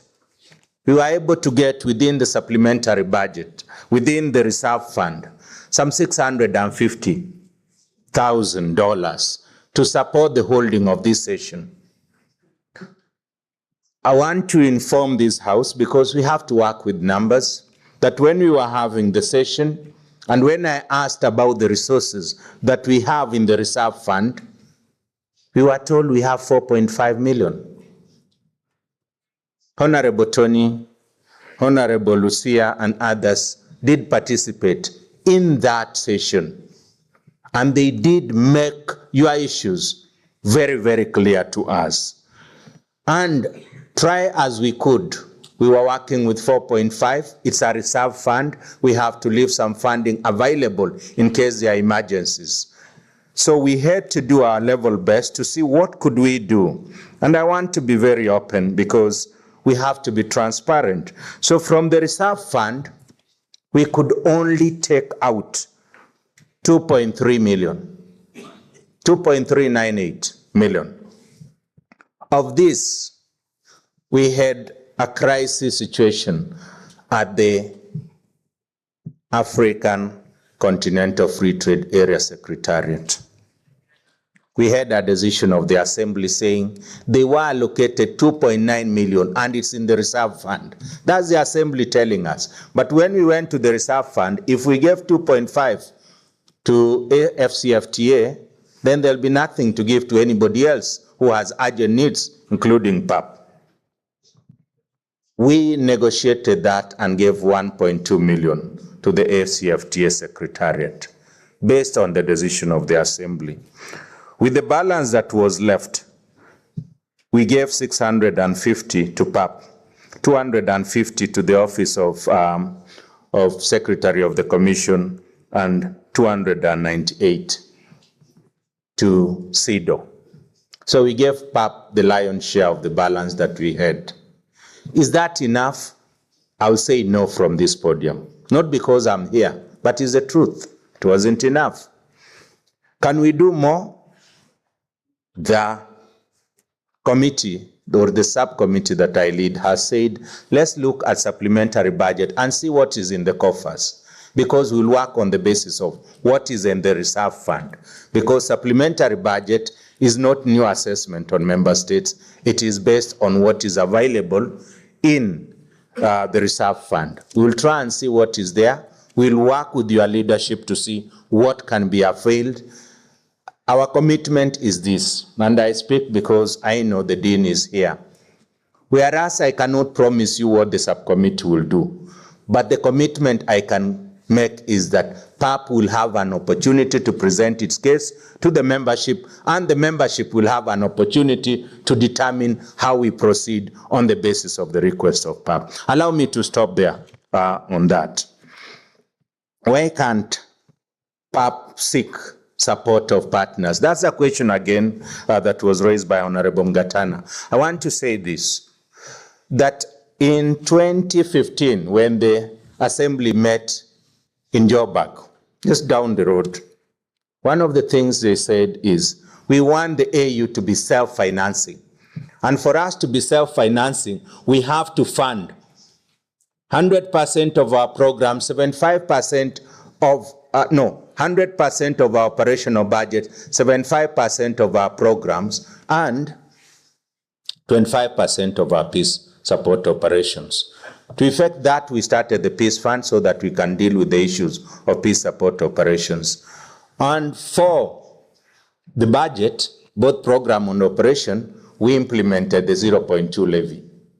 I want to inform this House that regrettably, the levy that was agreed to and adopted by the Assembly in 2016 in Kigali, Rwanda, has only been implemented by 17 member states out of the 55. 17 member states are currently implementing the 0.2% levy.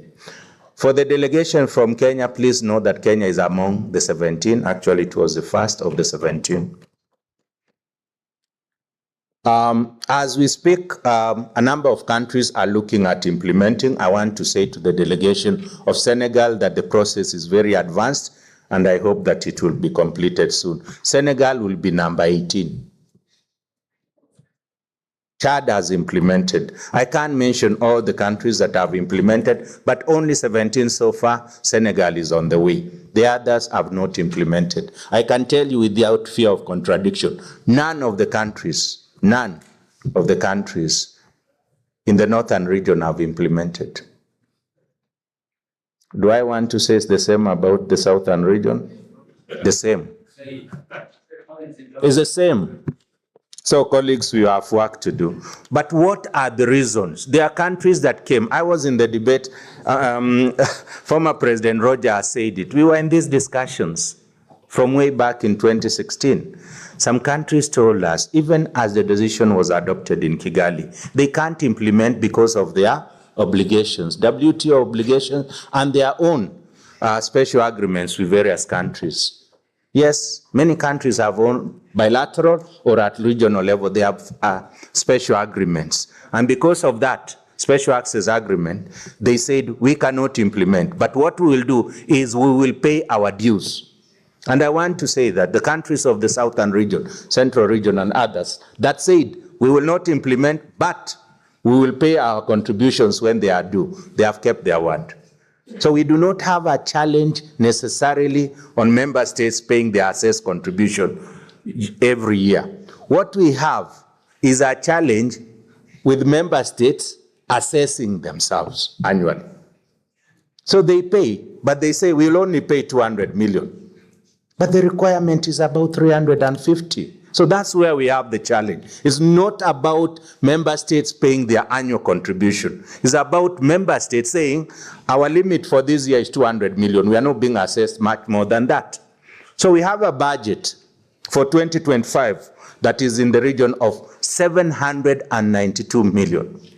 And of that, member states have said, we can only be assessed 200 million.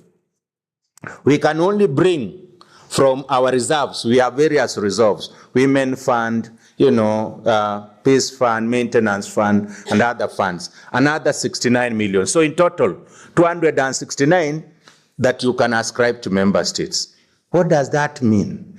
That the bulk of the rest of the resources, of 350, we are only providing, of 350 for the program budget, we are only providing 36 million, plus another 33 million. So 69 million over 350 program budget. What is that percentage? 22% this coming year. 22% of the program budget, meaning who funds the rest? International partners. But in 2015, our leaders here in Johannesburg said, we want to fund 75%. That's where the gap is. We are not funding 75% of our programs. And the budget process, I dare say, the budget process where we discuss may not lead to that. And that's why in my statement, I said the proposal of His Excellency President Ruto has been vindicated. Because if we go with this process, we are not going anywhere. So the proposal to have a special summit starting with ministers of finance and ministers of foreign affairs, sitting and saying, in 2015, 10 years ago, we agreed to fund 75%, but we are only funding 22%. How do we proceed? And therein lies the role of Pan-African Parliament. Prepare your paper, sensitize your foreign minister and your minister for finance. Say we cannot continue like this. And if we cannot continue like this, can the policy organs, because the policy organs, PRC only prepares the work for the Executive Council and the Assembly. We prepare, we make recommendations. Of course, we are advised by our leadership back in the capitals. But if there is a decision coming from the Executive Council saying, we will increase our budget on a regular basis annually, even by 2.5%, it will make a difference. If they are bold enough, they could say by 5% or by the rate of inflation. At least that will provide a window so that when the PRC subcommittee on budget sits, the cake is slightly bigger so that we can divide it and see where the needs are. Are there needs at PAP? I want to say from this podium that indeed there are. But until the cake is spread sufficiently, then we'll continue trying to maneuver with the kind of cake that we do have. Why can't PAP go to international partners? Our head said, can we reduce dependence on partners? How do we reduce dependence on partners? By paying for our programs. In subsequent decisions, a deliberate decision was adopted by the Executive Council that PAP will be fully financed by member states. That's one of the challenges that we have to deal with.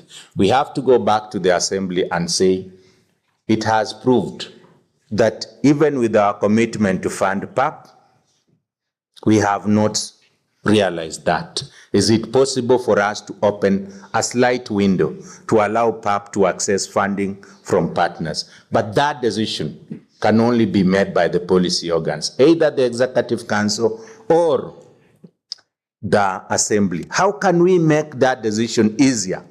Maybe it's time that we looked at the African private sector, African philanthropists, and African continental organizations. If we were to say that continental organizations, including the Africa Development Bank, Afro-Exim Bank, and others, if we were to say we will approach this, it might be easier than to say we will go to partners international. I'm just preferring that as an individual here, and it's something that the leadership can look at. And when we have that discussion on funding, you might want to see whether it's something you want to put forward to. PAP is the voice of the people, 100% correct. Is the EU budget process transparent? To the extent possible, yes, we provide opportunity for clarification and, for everybody to participate. All our members are members of the subcommittee, or member states are. So to the extent possible, we try to make it as transparent as can be. Let me move to Honorable Borges from Angola. Sorry if I mispronounced the name. Austerity budget. I will tell you, even in the current budget, the name austerity still appears. Should we be on an austerity budget? That's a debate that we have to have. Because indeed, even with the austerity budgets, and I dare say it here in front of you, honorable members, that there has been no negative growth in national budgets, but there has been a negative growth in the AU budget. Is that realistic? Even taking into account inflation, it's not realistic. It's not realistic. So we have to do something. I think in terms of the 0.2 levy, I've already said it. And this was a discussion on 0.2 levy. Some member states said, yes, we will collect. But if we collect 1 million and our assessment is 500,000, what do we do with the rest of the 500,000? National parliaments and national leadership said, any money collected through legislation is public funding. So it remains available to the government to determine what is done with the balance. We only extend to the AU that which we have been accessed as member states. Why is that the right position to go? Because at the end of the day, for accountability purposes, we have to know, and even for credibility purpose, we have to know how much is each member contributing, because it's based on a scale of assessment. And that scale of assessment is based on, among other things, the capacity to pay.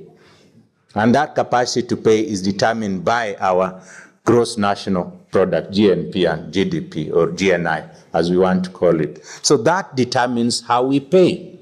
So we only submit to the AU on the basis of our assessed contribution. We are going to work on the scale of assessment in the next session, that is next year. We'll agree on another scale of assessment. But 0.2 would have been a very good instrument if then the resources were, as originally planned, put in an escrow account and only managed with the signature of both the chairperson of the AU and the Minister of Finance of the respective country. That was vacated. Now the process is for member states to continue submitting their national assessed contribution in the manner that they are assessed. Do we have solutions to make the AU autonomous? Yes, we have, especially financial autonomy. We can. We could use the AfCFTA. You are legislators at the national level. You know there are instruments that we could deploy and then say on the basis of the intra-African trade, whatever growth we receive, that there will be a percentage that we'll put in an escrow account of the AfCFTA, and that then is transmitted to the AU to support the AU budget. There are many instruments that we could deploy. I just want to urge us, because at the national level we have a lot of experience, and we can utilize that to see how best can we support our leadership when they meet later in this year to determine how best to finance the African Union. Honorable Samakai, the colonial legacy, the delegation of Kenya will tell you that for us, we are under the oversight of Parliament. I have absolutely no authority to respond to an issue that is best left within the purviews of our political discussion. So the issue is a political debate, and I'm sure in this house you can debate it better than an answer that I can proffer. So I'll leave it at that. Do we need to take control of our natural resources? Absolutely, absolutely. We need to take care of our resources. We need to work on the issues of value addition and beneficiation. Our leadership have talked to it. If we manage our resources better, we are richer than some of the countries that give us a few dollars. Yes, you are our leaders at the national level. We are building capacities within the AU Secretariat that can support us in terms of negotiating deals with those who buy our products. We have built capacity to support us on the issue of beneficiation and value addition. Can we take advantage of that? And you, our legislator, back at the national level, you can play a part in ensuring that we do that. My Honorable Roger, former President, thank you for the friendship of many years. Yes, we have had many things evolve, but AU is still critically not very well funded. And to the extent that we do not fund, it becomes a problem. We have Assembly Decision 1288. I want to speak to this so that I address all the issues around MPs' allowances. In February this year, the Executive Council adopted a decision directing us, the PRC, my colleague is here. We were directed to review the issue of harmonization, a decision that was adopted and that took effect in 2021. That decision effectively removed MPs from the category of AU officials who are entitled to allowances. But now the Executive Council has asked us to relook that and make a recommendation to the Council. What I can commit before you, honorable members, without overstepping my mandate, is that we will begin that discussion no later than August this year. We'll convene the subcommittee and we'll discuss we'll have a discussion on that. What I would like to urge the leadership is to give us a paper, the basis upon which we will have a discussion. So we'll have a discussion. The outcome of that is dependent on the membership. I urge you to speak to your respective delegations in Addis Ababa so that when we start that discussion, your voice can be heard through your delegations, especially your ambassadors.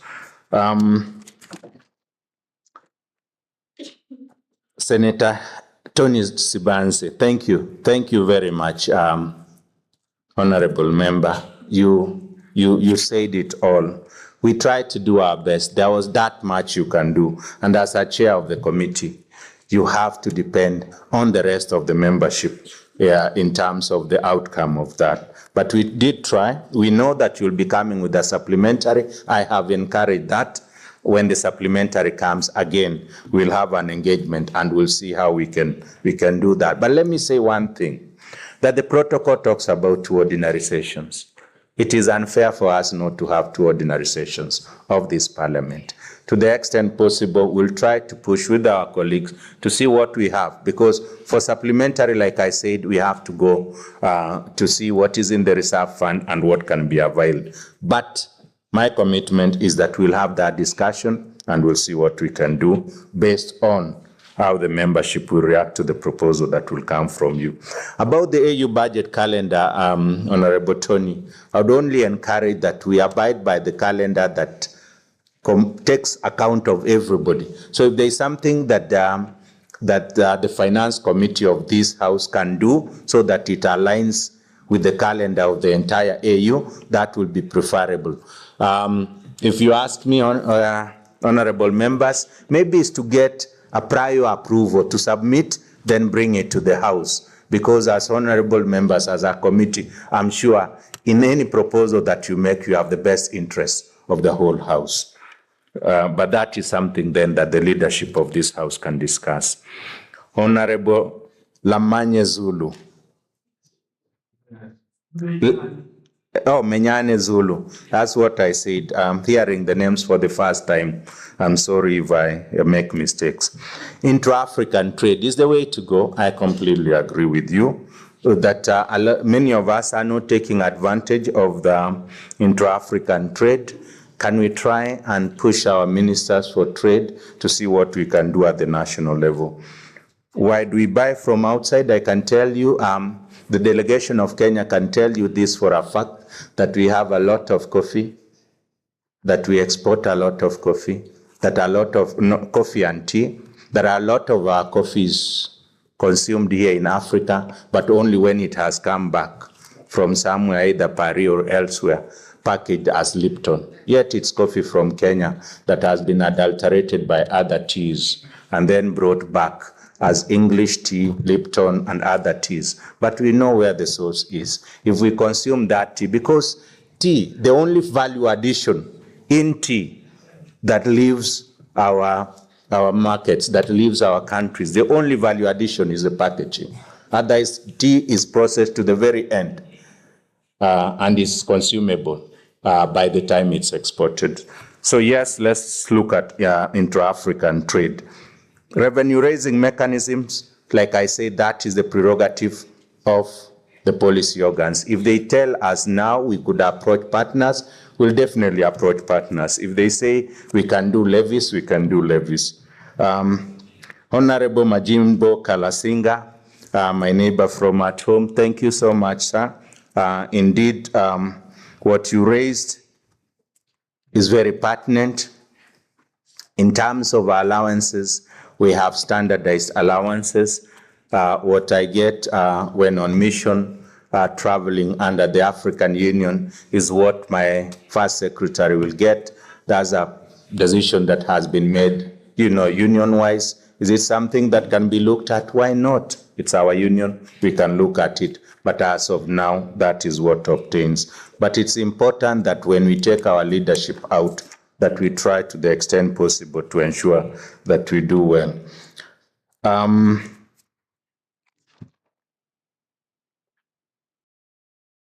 More funding for the AU. I agree with you that the African people will feel comfortable to provide additional funding to the African Union as a whole if the African Union is failed at home.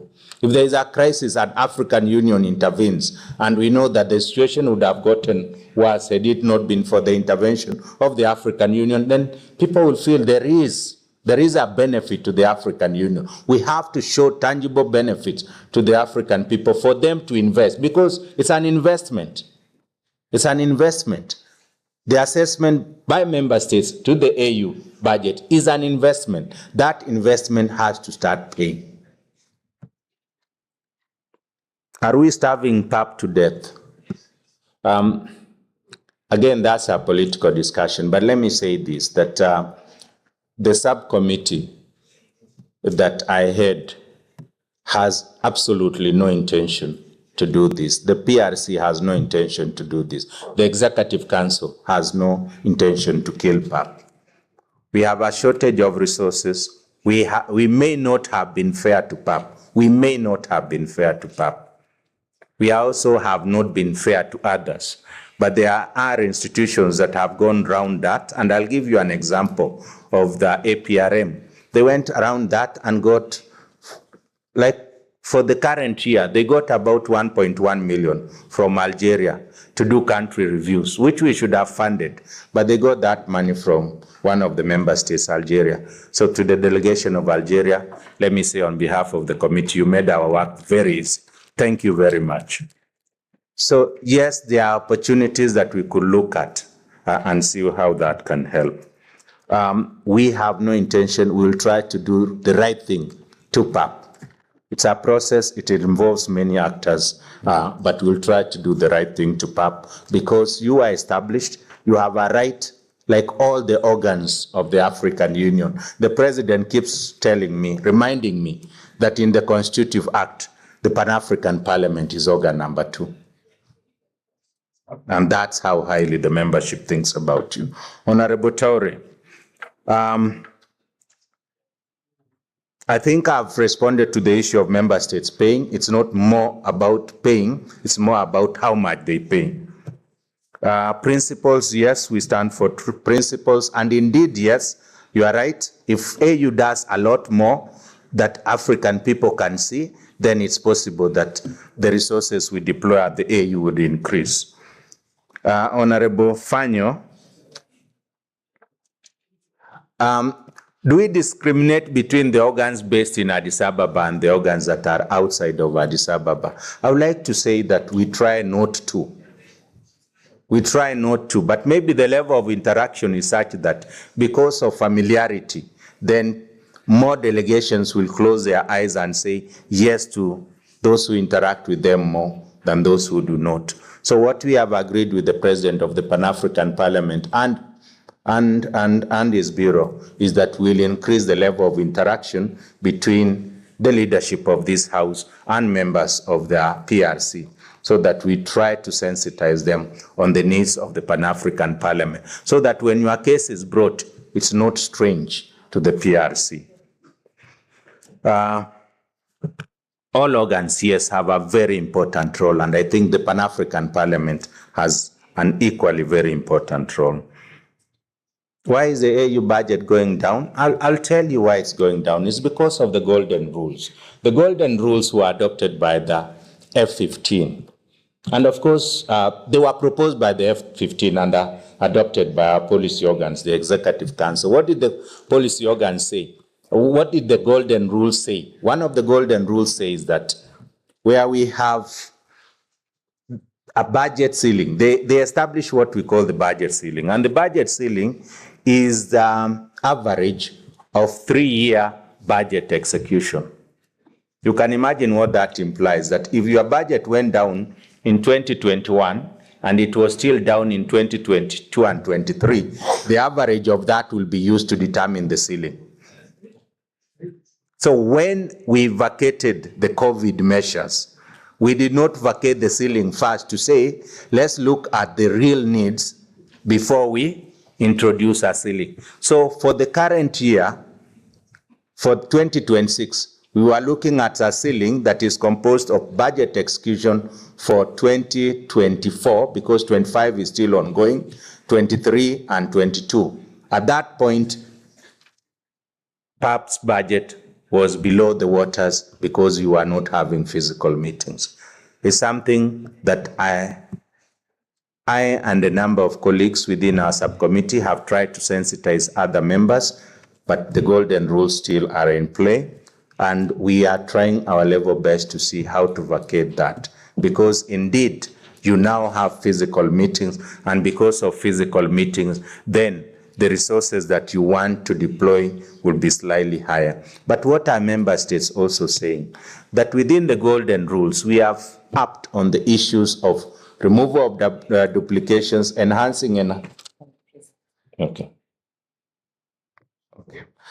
enhancing efficiencies, reducing duplications, investing in the core mandate of our institution and others. His Excellency the President tells me to explain what is the F-15, sorry, and these acronyms. The F-15 is a committee of 15 ministers of finance. 15 ministers of finance. And it was established after the Kigali decision, so it was established in 2017. The idea was that the AU budget was predominantly discussed among diplomats, and diplomats do not know money. So they brought the 15 ministers of finance to assist the Executive Council, which is our ministers of foreign affairs, in terms of determining the appropriate level of financing the budget, in terms of setting what are the best rules we could deploy when we are doing the budget process. The 15 ministers decided on their own to establish an F-15 experts team that does the preparatory work before the ministers meet. So we have an F-15 experts team. Also along the same lines of 15. What's the membership of the F-15? I can tell you that the leading contributors, those countries with the bigger GDPs, are all there. Then the rest are picked by the regions. So it's 3 per region across all the 5 regions of our continent. Just to confess, Kenya is a member of the F-15, and so is South Africa here where we are based. So those are the members of the F-15. let me continue to say that in terms of our budgeting process, yes, we have strategic plans and they should inform our resource requirements, projections for resource requirements. However, with all those projections, the AU Secretariat will work on that and present to member states.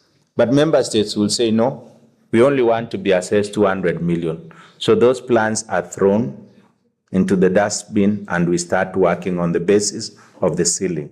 So if we are able to vacate that ceiling or the requirement for the ceiling, then maybe there'll be adjustment. It's not that the ceiling is bad, but a ceiling that does not move and does not recognize developments. Like if you bring on board an additional 6 entities, the AfCFTA, the African Humanitarian Agency, Africa CDC, and others, if you bring them on board, it only means that you will expand. And since we have committed and we have been paying 100% of the operational budget, you will find that member states' contribution only fund the operational budget. So programs, no, they are. And unfortunately for your statutory meetings, they are under programs. So there is that part. I'm not saying that the operations are up to par, but that is what happens. The honorable member from Cabo Verde, sorry, I didn't get the name. I'm terribly sorry. I'll see you after this so that I get the name. We have to take responsibility and ensure greater transparency. I couldn't agree with you more. That's what it calls for, that we are transparent, that we are responsible. When resources are put at our display, we deploy those resources in a manner that raises the confidence of member states so that they can continue to invest in this, our common agenda. Do we need to engage more with our governments? Again, the answer to that is yes, we need to engage with governments, with stakeholders to ensure that Agenda 2063 is well understood and the need for us to invest in it. Have governments committed to support PAP? The only way I can demonstrate that is the fact that the PAP protocol, including the additional protocols, Malabo and others, have been adopted by member states. It's a clear demonstration that they have a commitment to PAP. Where we have maybe a disconnect is in terms of the funding, and even there is about the funding level. And I want to believe that that's something that is achievable and doable. Honorable Sakata from the DRC, again, you spoke about the issues of funding, and I want to agree with you. The level of funding determines the performance level. So if the funding is not consistent with the requirements, then it means that it will have an impact on performance. But the best way then to overcome that so that it doesn't become cyclic is to enhance the performance so that we say, with the little that we have been given, this is the much that we have done. And that way, as the good book says, we can then demonstrate that if more is given to us, that we will even perform much better. Solutions for Africans will come from Africa. I agree with you 100%. Let me not dilute that by saying more. That governments need to be pushed in order to pay. The African people can only push their governments if they see tangible benefits from investing in the African Union and invariably in all our organs. Is the AU useful and relevant? You answered that yourself, Honorable Member, and I do believe that the AU remains relevant. I do believe in the words of Dag Hammarskjöld. He says, and I love that quote, that the UN was not created to take us to heaven, but to stop us from going to hell. We are not in hell. At times, because of the nature of multilateral institutions, including the AU, we do not get the results as fast as we wanted. So the AU will not give you an espresso. It will not give you a fast food, but it will give you a nicely cooked African meal.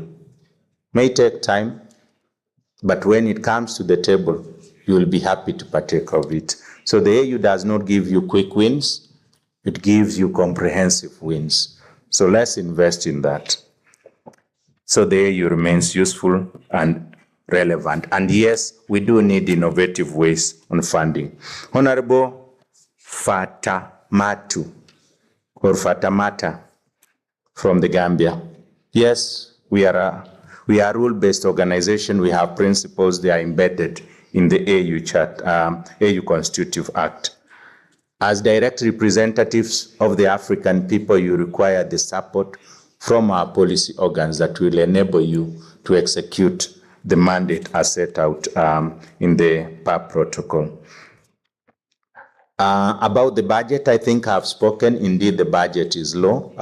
Your requirements are more. We will adjudicate that and see what we can do. We did not fully ignore what came from PAP, and I think Honorable Tony did indicate that. We tried to the level best, but maybe our best has not been able to meet your requirements. We'll give it a second go, and I do hope that in that second go, maybe, we'll do much better. Honorable Professor Margaret Kamar, thank you again for the comments you made, all very, very pertinent and important. Yes, we are all committed to the Johannesburg targets, and yes, lack of funding or lack of appropriate funding does impact on our performance. And yes, indeed, that we have an opportunity as PAP to contribute to the discussions of our policy organs when they meet later in this year to see how best to enhance funding to the African Union. Performance, yes, we have to show performance in order for us to receive additional funding. I agree with that. Synergy, avoidance of duplication, enhancing efficiency and transparency and effectiveness in our work. Yes, that is something that our people, not just our governments, but our people are demanding at the national level, at the regional level, and at the continental level. So let's do that. The PAP role on AU budget oversight, it is in the protocol. It is an issue that has been raised at many forums, especially by the Honorable President of this Pan-African Parliament, and it's a matter that I do hope that it will be part of the issues that will be resolved when we are looking at the rules of procedure and the standing orders of this Pan-African Parliament. It's an exercise in continuity, and I do hope that that will be resolved once the leadership and the team that was tasked to do that does that. An opportunity, yes, unless I would urge the membership to take advantage of the discussions on AU financing and contribute both from the national perspective, but also have a position paper by PAP. Honorable Mahamat Dija, AU is looking for resources. Indeed, AU does look for resources. We look for the resources from our members and also from strategic partners, including African institutions. I did speak about the 0.2 levy, and you are right. There are countries that have implemented. Chad is one of those that have implemented. Chad is a member of the F15, and Chad is a member of our subcommittee because it's a subcommittee of the whole. Indeed, there are countries that have implemented. There are those that have not. The balance from the levy, I did speak. It remains with member states. The issue of ICT at PAP, we had a very long discussion on it. We agreed that it will be funded under, because we have very many needs. So we were trying to take the ICT component of it to be funded directly from headquarters, from a special fund on maintenance, so that it doesn't eat into the resources that will be available to the parliament. It's a discussion that we'll continue to have with the leadership of these houses. Allowances, I think I've spoken to that. We are going to start that discussion in August. I do hope that we'll have an outcome that we will then pass on to the leadership of this house. In terms of other issues, the emoluments, insurance, and others related to that, I think when we have that discussion, then we'll include that, and I want to urge the leadership to bring to our attention this. African sovereignty, we can't run away from that. Our leader spoke of that in 2015. We are not walking back. I agree with you that austerity budget is not tenable. We must move beyond the challenges that we have faced. We recognize them for how they stopped our programs, but we also have to rise above those challenges. About the continent and its interconnectivity, African integration, PAP has a significant role to play in African integration. It doesn't make sense. It doesn't make sense that for us to come to Joburg or to go to Algiers, we have to go to Europe and then get a flight to a part of our continent. I think we need to do better than that. Honorable Suleiman, again, I talked about the COVID budget, and yes, the two ordinary sessions, it's important they're in the protocol. We have to fund them. The issues that Honorable Suleiman raised relate all to financing, and it's something that I've spoken to. The same thing to Honorable Lucia, the Vice President of PAP. I think we had this discussion, long discussions during the budget session. It's always a pleasure to listen to you, Honorable Lucia, and indeed we'll continue this discussion when we look at the supplementary budget.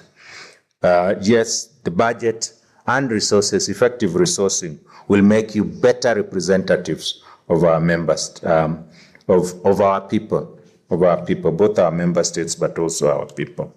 And I do agree with you that the capacities that you have in this House can be deployed to a lot of the work that the African Union has within the context of the protocol establishing PAP. And I want us to encourage that be looked at by the leadership.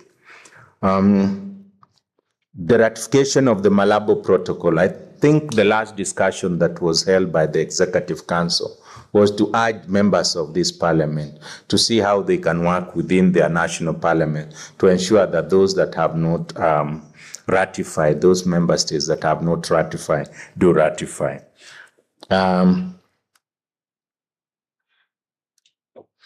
In terms of allowance again and the discrimination, I think the Executive Council has made a ruling on that, and will take that from August and ensure that we do not perpetuate the discrimination. The Honorable First Vice President of PAP also raised the issue about the need to ensure sufficient funding and autonomy for PAP. I think that is something that we look at. And indeed, I agree that the PAP members can support in this regard.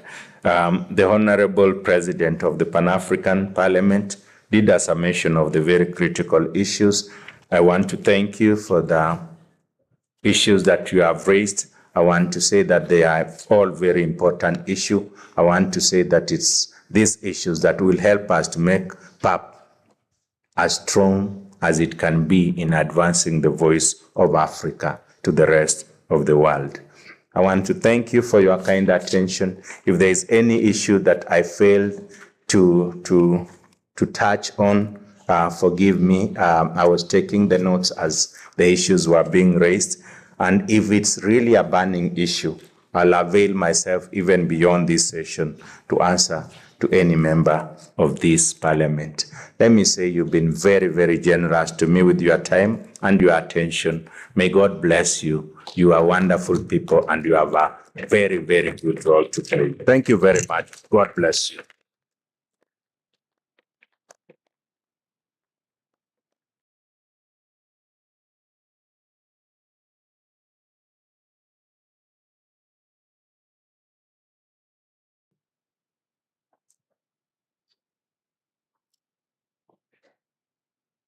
A loud round of applause for after the presentation. Thank you very much. Ambassador, Your Excellency, the Chair of the PRC Budget Committee. In fact, you have demonstrated good and strong leadership. You know, to come and address parliamentarians, you need a bit of courage. weak leaders don't want to appear before parliamentarians. You are a strong leader. You are competent. You have the confidence in what you are doing.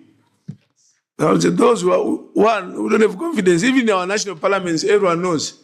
Some ministers do not like to face questions in parliament because they are not competent, they have no confidence.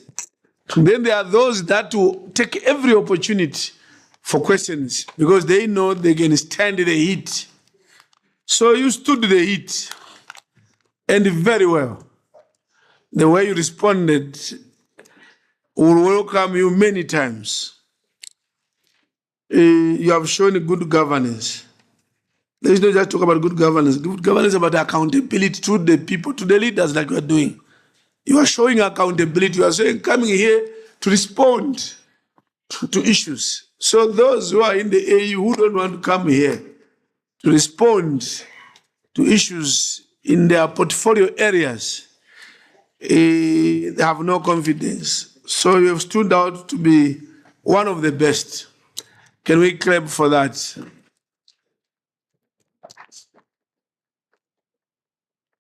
And the way you have supported PAP, we could see you in the meetings you were chairing. Maybe half of the room is getting lost. And you are the only one who is, and a few others, understanding issues of PAP. We could see you struggling to make them understand. And we thank you for that support and for the commitment. Asante sana.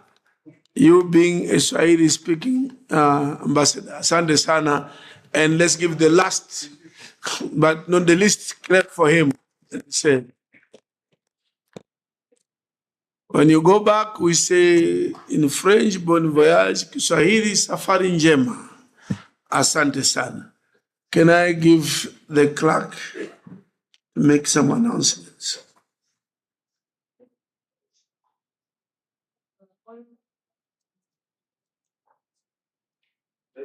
She tried.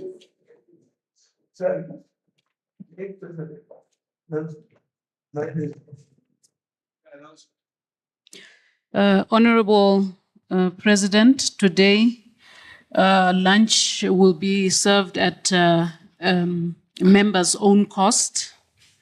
And then for the afternoon, the schedule of committee meetings, the schedule of committee meetings is as follows. 1, Committee on Health, Labor and Social Affairs, Committee Room 1, at 2:30 to, let me put it this way. The following committees will meet at from 2:30 to 4:15 p.m. Committee on Health, Labor and Social Affairs in Committee Room 1. Committee on Rural Economy, Agriculture, Human Resources and Environment, Committee Room 3. Committee on Education, Culture, Tourism and Natural Resources, Committee Room 2. Then from 4:15 to 6 p.m., the following committees will meet. Committee on Monetary and Financial Affairs, Committee Room 3. Committee on Gender, Family, Youth and People with Disability, Committee Room 2. Committee on Transport, Industry, Communication, Energy, Science and Technology, Committee Room 1. Afternoon refreshments will be served during these committee meetings. I also would like to announce that the passport unit from Addis Ababa, from the headquarters, is now on ground and is stationed in the parliamentary office on floor 1 of the administrative building for purposes of processing members' diplomatic passports. Thank you, President. The House adjourns tomorrow at 9 a.m. Thank you.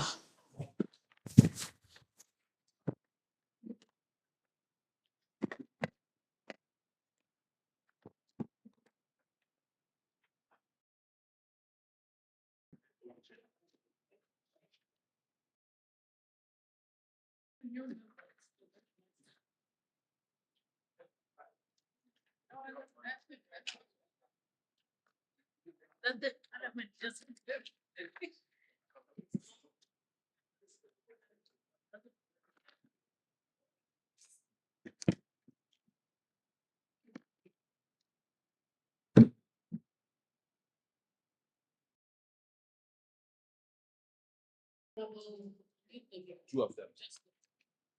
Lydia.